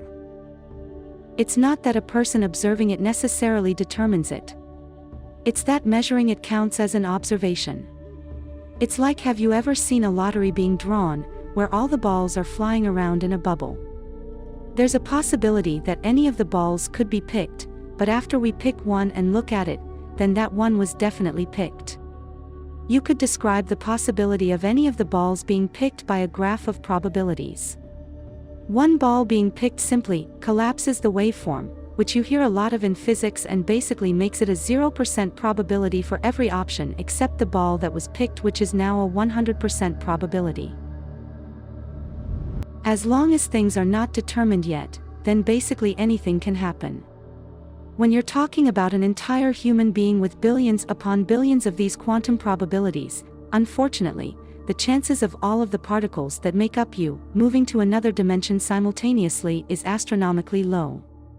Like, it would probably take a trillions of nearly identical universes running for trillions of times longer than our universe has run, and the chances are, it might only happen once at best. But it's always possible. There's something fundamental about quantum physics that we just don't know or understand. There is a lot of evidence for, and a lot of scientists now believe, that the multiverse is real. That there are a probably infinite number of other universes around us that may or may not look like our universe. My pen pal wasn't real. A few years ago, I made a pen pal from another state through a website. We talked a lot, with very extensive and specific letters, for about a year and some months. She told me about her childhood, her high school experience, and what she was going through at the time. Her family, her house, her city, everything. One day, she tells me that she was going on a vacation, and couldn't send letters, so she sends me her Instagram in case of an emergency if I wanted to talk to her. Honestly, I had tried to find her before on social media, but her name and surname were too common. We were very close, and I didn't like talking to my pen pals on social media, but one day I wanted to tell her about an accomplishment I made. I go to the user she sent me, but it didn't seem very active. She had no bio, no PP, and only one photo. I recognize her face because we sent pictures of each other. I opened the photo and see it was from 2016, and it had so many comments. Weird, she had almost no followers. I thought maybe this isn't her main account anymore. But then I opened the comments. She was dead. Her comments were family members, friends she talked to me about. They were all giving their condolences and saying how much they missed her. I didn't know what to think, so I try and look up what happened to her. Apparently someone had murdered her in early 2017, the year we started writing to each other. Thinking it was a bad joke, how could it be? Maybe she made it all up. I keep on writing letters as if nothing happened. I asked her specifically about 2017 though, if it was a good year or not. She tells me a lot of things that happened that year, and that she went out with a creepy guy for a while. I don't write to her anymore after that and haven't received any letters from her. But it still haunts me, and I still don't understand what the hell happened there. Update. After everyone told me that I was talking to the murderer, I got very freaked out. That never crossed my mind. I did some research, and found out that they had two suspects, her boyfriend and stepmother, and they both went to jail in 2018. But they released the stepmother a while later and closed the case saying that the boyfriend did it. He got many years, so he must be in prison still, hopefully. His name or face isn't public of course, so I couldn't know for sure if he's free, but he probably isn't. Anyway, someone said it could have been a family member or friend not knowing how to cope, and I think that might be the most logical answer. I really felt like I was talking to her all that time though, but it could be that. I should do something more, try to reach out to someone who knew her, but it low-key scares me. Another clarification, the web page that we met through asks for ID picture and a bunch of other stuff for security measures. It's designed for teenagers and so they don't get catfished. Welcome to Creepypasta. Please like, share and subscribe. This will help us make more content for you. Thank you. I was suddenly much taller than normal. This happened a few days ago. My husband and I were at home, neither of us were intoxicated, etc., just a normal evening. For reference, I'm 5 feet 8 inches, and my husband is 5 feet 7 inches. We've been together for years and know very well what the other looks like head on. I had gone to the kitchen to make a sandwich, and something felt off. I wasn't sure what, until my husband asked if I was taller than usual. I was flat-footed and barefoot, but realized my viewpoint was as if I was on my tiptoes. I could see the top of the fridge, and my hips were above the kitchen counter. I turned to face my husband, and he seemed much shorter to me than usual. Our eyes are usually pretty close to even, but they seemed much lower than mine. He says he felt like his height didn't change at all, just mine. Understandably, we were both freaked out, and were wandering around our apartment trying to figure out what was going on. Suddenly, everything felt right again, and I returned to the kitchen. I could no longer see the top of the fridge, and the counter was back even with my hips. My husband returned, and both of us looked right again to the other. It was like once we couldn't see each other anymore, it fixed itself. I've heard of Alice in Wonderland syndrome before, but for it to happen where someone else can see it, seems impossible. Has anyone else experienced anything like this, or have any ideas? Comments. Dude, same thing happened to me. I was in the hospital one time, and the nurses told me, stand up, for some reason, and I felt like I was towering. They even commented by saying, whoa, you're tall, huh? And asked how tall I was. I said, well, I think I'm 5 feet 10 inches, and they laughed, and said, no sweetie, you're prob 6 feet 4 inches or 6 feet 5 inches, and I did honestly feel that tall for that moment. I eventually laid down again, and got up, and was back to my normal height. Something similar happened to me. I used to visit my parents every few months and usually it was all the same. But last time I went, everything seemed slightly lower than usual. Light switches, kitchen counter, everything. I felt like I had grown 2 inches. Nobody else said anything though, but I thought it was strange. Never gave it much thought before now. My friend seems to have just disappeared from the face of the earth. And I don't mean went missing, just disappeared, with nobody recalling her ever existing. So, 2 years ago I went on vacation to Spain. It was a package tour for teens. I befriended a guy and a girl there, who were a few rooms away from me in the hotel. Since we were over 18, we were allowed to hang out alone outside of the hotel, and so, we practically spent the whole trip just walking around town and drinking together. I clearly remember adding the girl, let's name her X, on Facebook, and talking to her on Messenger, since that's how the three of us were planning our days.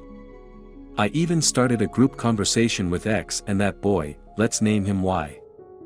Fast forward to today, it was her birthday, so I wanted to wish her happy birthday on Messenger, and she just wasn't in my contacts. I thought, maybe she unfriended me because of my copious amount of shitposts. But looking her up on Facebook didn't bring up anything. I decided to ask whether he'd heard from her recently, and he said he never met that girl. I looked through all the people me and X both added on Facebook during our trip, and even asked some of them about her. Nobody seems to recall meeting X. Y claims we were hanging out with another girl, who I do know, and spoke to on the trip, but never hung out with. I don't know what to make of it, and I'm kind of freaking out.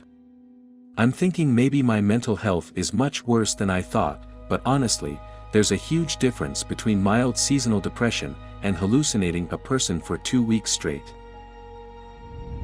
Edit. Thank you for the advice regarding downloading my Facebook activity. With the help of a friend, who's much better with technology-related stuff, I did it. And we've been digging through both my Facebook history and Messenger, unfortunately to no avail. Edit 2. I also looked into my country's missing persons cases database, since it's public and she's not there. Edit 3. I contacted my psychiatrist, and as much as he considers the whole thing weird, he is convinced it isn't enough to diagnose me with schizophrenia. In fact, he claims I definitely don't have schizophrenia. I also emailed the company that organized that trip, but didn't get any feedback on whether my friend was in their documents yet. Comments. Did you guys take any photos together at all? I could maybe see that she deleted all social media etc., but it's weird nobody else remembers. Are there any messages in that group chat still? Did you ever have individual message conversations with her? If you did, you should still have them, but she would show up as Facebook user with a blank profile. Have a look. The thing is, we had both the group chat and an individual convo, and I've searched through my Messenger, and they're just not there. It's honestly as if she never existed. We also had a bigger group chat, with people I met on the trip. There were like 15 people there, including her. But now that I look through that chat, she's not there, however the convo still exists. I had her on Instagram, she even commented on some of my posts there, and now the comments and her account are gone. We haven't taken any pics together unfortunately, we only photographed the landscapes. The weirdest thing is I spoke to my mom and she does remember her mom, who came to pick her up and told her she's glad X made friends with me, and she, X, says I was the most interesting person on the trip and other stuff mothers talk about in the context of their children. So I don't know what to make of it. Did I share the same hallucination as my mom? Is the multiverse theory true and we just somehow transferred to a plane of reality where she and her mom never existed? Is my mental health really, really bad? I've no idea. I'm really freaked out right now. Like, I had weird things happen to me, but my friend disappearing without a trace is just a whole nother level of weird. Seems like a classic Mandela effect moment. As out there as it sounds, I can't completely rule out the idea of alternate dimensions. Maybe you and your mother somehow slipped out of the old universe and into this one. I know it's not the same as a whole person disappearing, but objects in my parents' home went missing for a good few years, only to turn up on the floor in the middle of the room a few months apart from each other. There is a lot we don't understand about our place in the universe, or maybe multiverse. The important thing is to not assume you are crazy. You aren't alone in these weird circumstances. Take comfort in the other stories in this sub, as odd and unexplainable as they often are. My husband and myself have completely forgotten someone. So, a year or so back, I had a friend request of someone on Facebook and so did my husband. I had no idea who she was. Didn't recognize her photo, etc. My husband was the same. As she had lots of mutual friends, including my father-in-law, I accepted it. Here's the weird thing. She apparently went to church, youth club and most church events with both of us. She is the same age as us. Went to school with my husband and his sister. Everyone else knows her. Except us. I drudged through her Facebook looking for photos of her as a teen. No recognition at all. I literally have no memory of her. Same as my husband. But she vividly remembers us. Recounting stories about things we used to do together, etc. I remember the things we did. But not her. Here's where it gets stranger. I found an old address book. With her name, phone number and address in it, from that time. And she has photos of us all together. She is literally our glitch in the matrix. Any thoughts? Comments? I can't offer a solution, but I can add the same sort of thing has happened to me.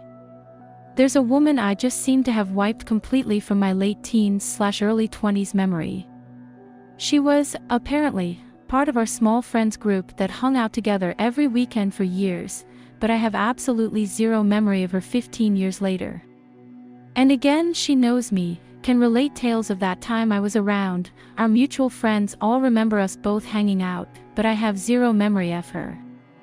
Worse still, I've even seen the photographic proof, and not only do I not recognize her in the pictures, I don't recognize myself either. Seriously, I had to ask why I was being shown these pictures, only to have me pointed out to myself. No brain injury or any major trauma during that period of my life, but I just don't know this woman at all, nor can I recognize myself from that time period either. Whatever glitch it is, I slipped right through that crack entirely. I've had this happen too. I went to a theater group when I was younger and was in a class with about 7 other kids, so not huge. I left when I was 16. I was in town a few years later and ran into 2 people from the group and a friend of theirs. We exchanged pleasantries and I said it was nice to meet the friend, to which they went quiet and she said, I went to theater group for 4 years, we were in multiple performances together. I went home and looked through old photos and she's standing next to me in loads. But I have absolutely no memory of her at all. We were a close-knit group and I have a good memory, so I found it very peculiar.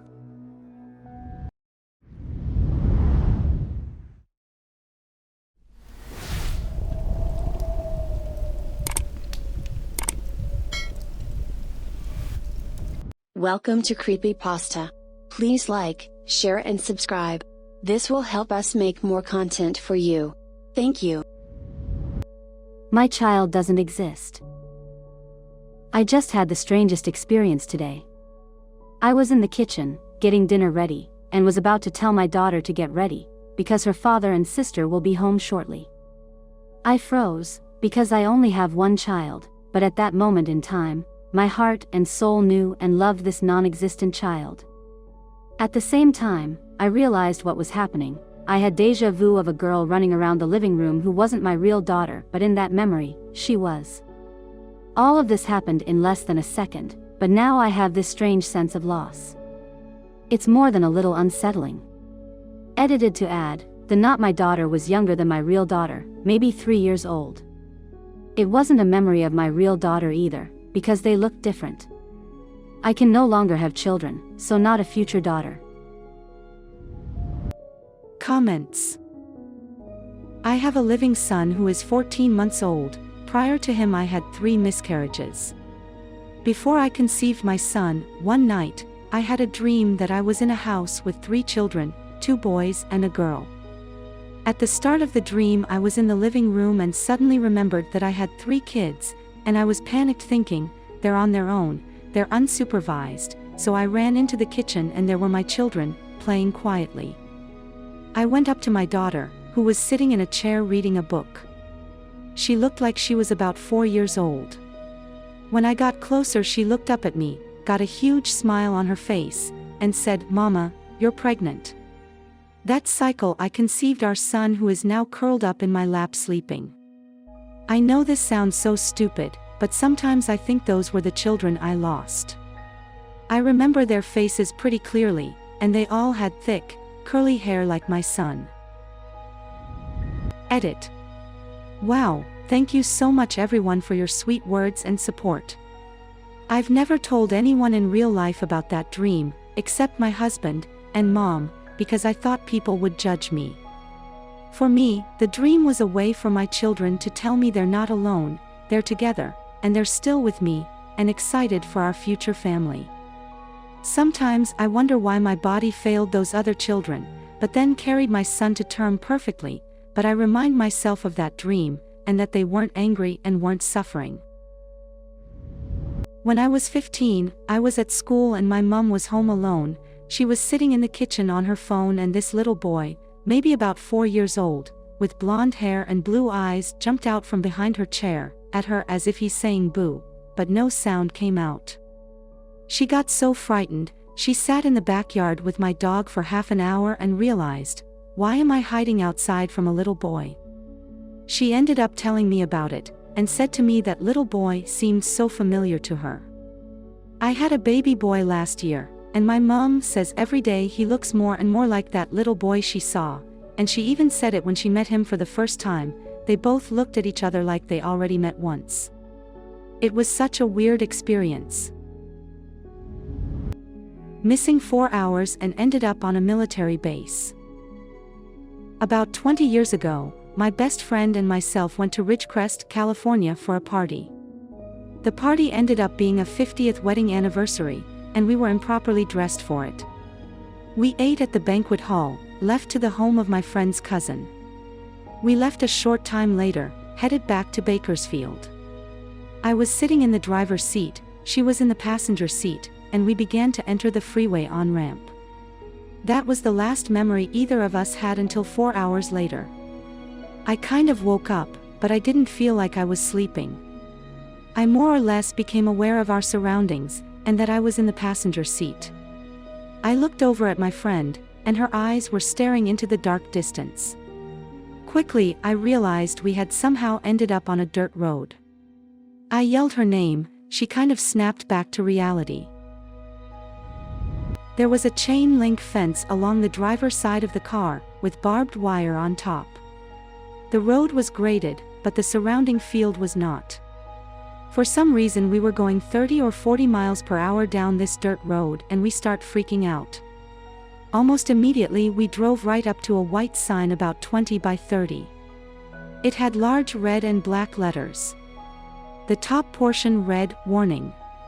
The bottom, "Active landmine field."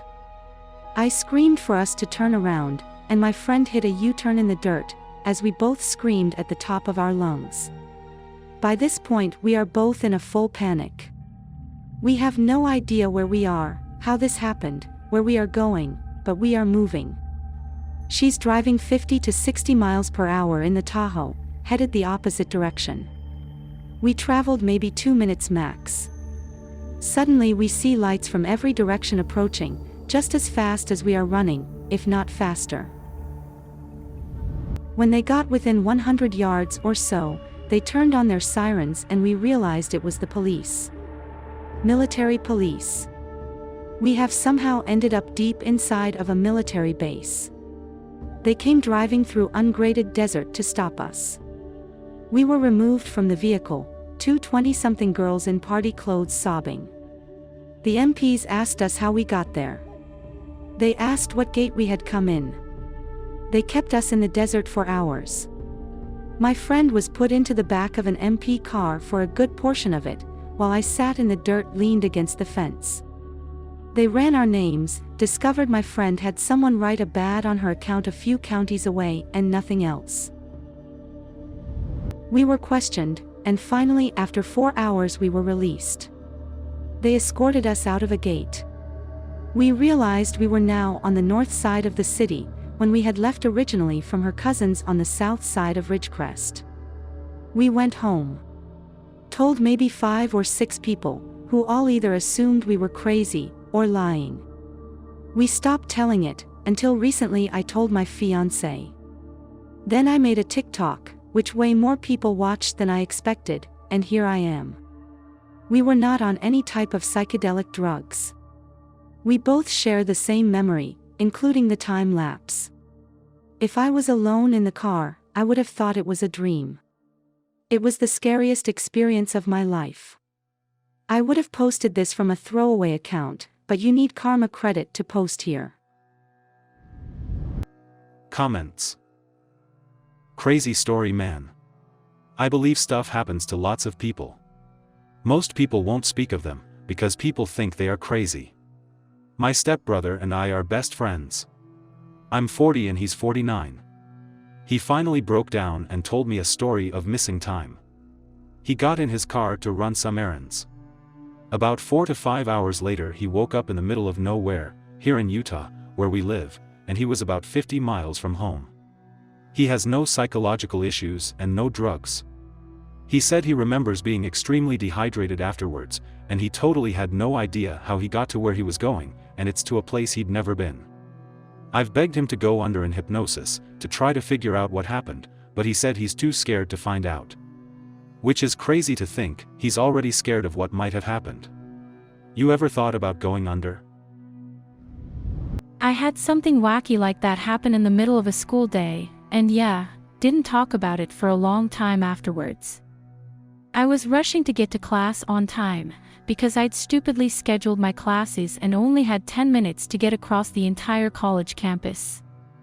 I kept checking my watch as I hurried to reassure myself that I wasn't late yet. And then I got to the middle of campus, a big paved area decorated with concentric circles. As I crossed the outermost circle, I started to feel odd. By the time I got to the middle of the concentric circles, I was feeling very strange indeed, and then everything went white. Next thing I knew, I was crossing out of the outermost circle and walking away from the area, still on my way to class. I checked my watch, realized I was an hour late, ran in and panicked to the classroom anyhow, and got there early. I sat down and looked back and forth from the clock on the wall to my watch in total confusion. I'd lost an hour somehow, right in the middle of campus, surrounded by other people. But my classmates were showing up and the professor, so I just set my watch back an hour and tried to concentrate on the lesson. Just put it out of my mind and didn't think about it again for years. Not something I really tell people. And that's waking up where I was supposed to be, not miles away and hours later. My mom had a similar experience, not too far from yours. She was driving home from bowling, coming up on the exit to California City, not incredibly far from Ridgecrest, about 45 minutes, when all of a sudden she wakes up, still driving, but entering Porterville, about 2 hours away. My dad was calling, freaking out about why she hadn't made it home yet, and she had no words. Couldn't explain how she traveled 2 hours away without knowing. If I recall correctly, the time didn't add up either. Like it was physically impossible to make that distance in the time gap she was missing. Anyway, thought it was interesting to share a similar story from the same area. I would like to also add, this isn't a first for her. Been happening periodically since she was young. I'm convinced she's been abducted. Not based solely on this one instance, but a culmination of all the crazy things she's had happen to her. Some involving other people that can corroborate. Do you have a creepy story? Please share it with us in the comments, and we will post it on the channel. Please subscribe. Thank you.